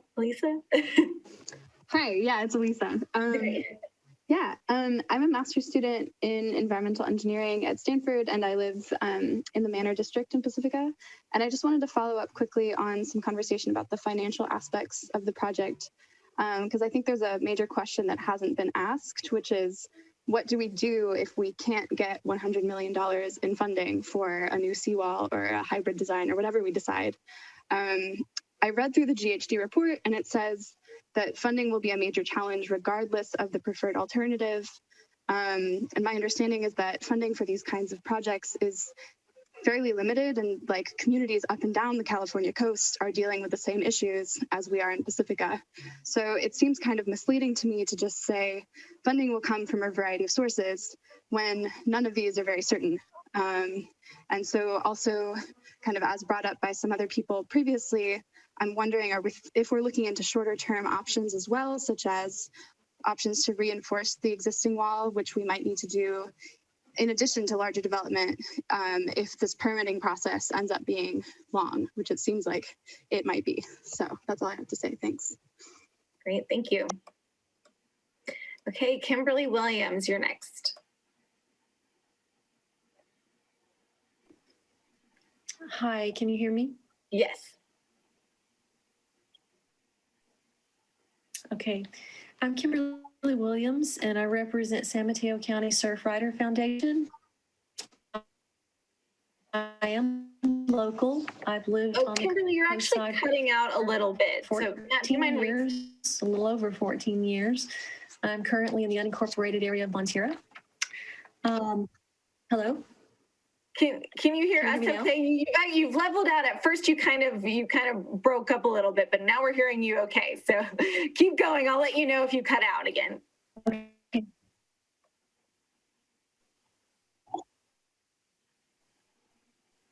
Okay. So I was saying I've lived here for 14 years. I currently live in the unincorporated area of Montera. I've come to all the businesses in Pacifica. I enjoy recreation in Pacifica. I visit the grocery store, the restaurants. You know, I spend. Oh, Kimberly, we lost you again. The connection. Oh no, I think we might have. I know that we lost Kimberly earlier in the meeting too, where it kicked her off. So let's move on to the next, and if she's able to join us again, if not, we'll make sure to follow up afterwards. So sorry, Kimberly, out there. So next up is Jeff. Hello. Okay, so I find it interesting to hear people from different areas of the city saying that, you know, we should do something because they don't want to spend money on a seawall, when the alternative is don't do anything and spend $305 million watching everything crumble. And that's as I said earlier, a very, very small estimate. I think that's way lower than it should be. So if we supposedly can't find funding for $110 million for a seawall or $111 million for a hybrid solution, and we can't afford anything like the other alternatives just because they're very expensive, then what's the alternative? I mean, we're looking at saving in this low estimate, 305 million by spending 100 million. If we can't get the 305 million, this town is doomed. So let's get the seawall built, protect the community, protect our town. And if you think that a special assessment should be done on the homes near the ocean, and by the way, I'm in Fairway Park. I'm a quarter mile from the beach. I have skin in the game because I'm a Pacifican, but we all do as Pacificans. So that's it. Thank you. Thanks, Jeff. Okay, next up is Sherry Chan, or Sherry Chan, Sherry?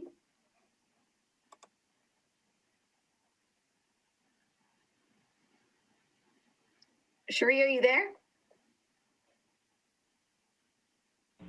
I've unmuted. Okay, there great. Hi there, my name is Sherry Chan. I have a preschooler and a first grader. I live down in Pedro Point. Just thank you for doing all this hard work. There's just no easy solutions here. It's really hard, and I completely understand why there's so much passion in this situation. I also attended a conference that was online called Implementing and Scaling Resilient Solutions in Coastal California. I believe a number of the consultants who are leading this, effort were also there. It was a statewide conference, and what we heard loud and clear from FEMA and the other large funding agencies is that, there's a lot of neighborhoods who are going to be chasing limited funding for shoreline armoring, and it's unclear, and it seemed unlikely that they're going to support, relatively short-term solutions. So yes, absolutely, we need local control and local autonomy, but without clear local funding, I'm not sure where we go from here, but it would be helpful if we were just realistic and also planned for, just the realities of sea level rise and look for a longer term plan. So thank you everybody for your passion and for considering, and moving towards these really tough questions in a more thoughtful way. Thank you. Thank you. Okay, next up is Richard Harris.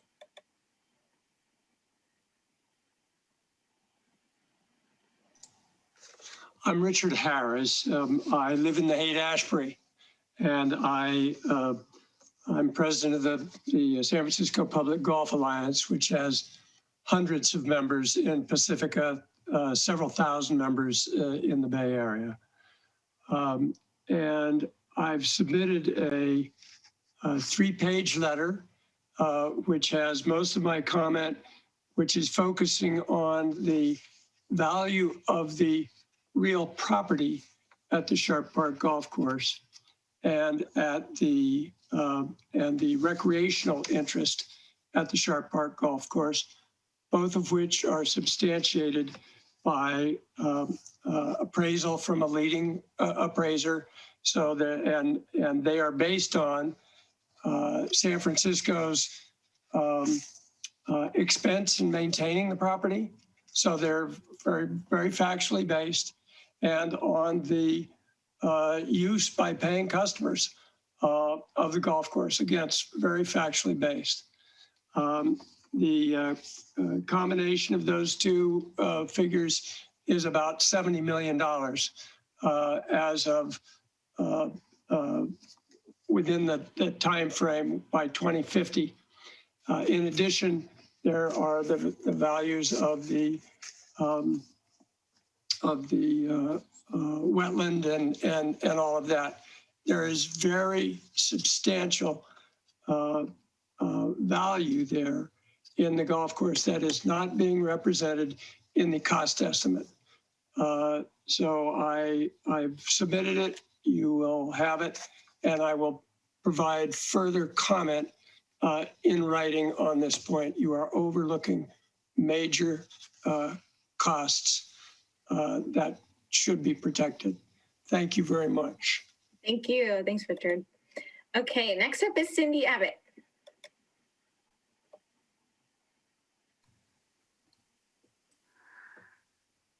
Hi there, everyone. I'm Cindy Abbott, and I live 6 doors up from Beach Boulevard in West Sharp Park. I want to thank you for the presentation and taking our many questions. I wasn't able to get mine in, so I'll follow up on the form. And I just want to wrap up some thoughts that I think our city needs vision. We need to accept science. We need to accept that reality that with the miles of impacted shoreline, not only in California, but throughout the nation, that other projects might outweigh what we think is needed here in Pacifica. And I do think it's important to be considering what is the backup plan. Maybe those things can be running parallel. And I'm uncomfortable with pushing what I'm kind of seeing as a fallacy that our option is a no project or a major construction project. I'm concerned that that no project scenario that's being brought up here, showing a deteriorating wall and sinkhole, supports the fear mentality that was started a few years ago here. And I hope we can move forward from that. I think I was encouraged to see the hybrid option. I hope that that can be further developed. A hybrid option that minimizes any change in height, because the amenities that were shown to us at the last meeting do not offset the loss of the visual access to the ocean that's going to impact every single person that comes here and visits us because of seeing the ocean from the promenade. So I hope that the project that we end up developing provides for a midterm solution while looking at long-term environmentally sound solutions that ensure ongoing public access and respect for the environment and ocean. Thanks so much. Thank you. Okay, there are a few more hands up. So let me lower Cindy's hand. So the next one is, the username is Drake A.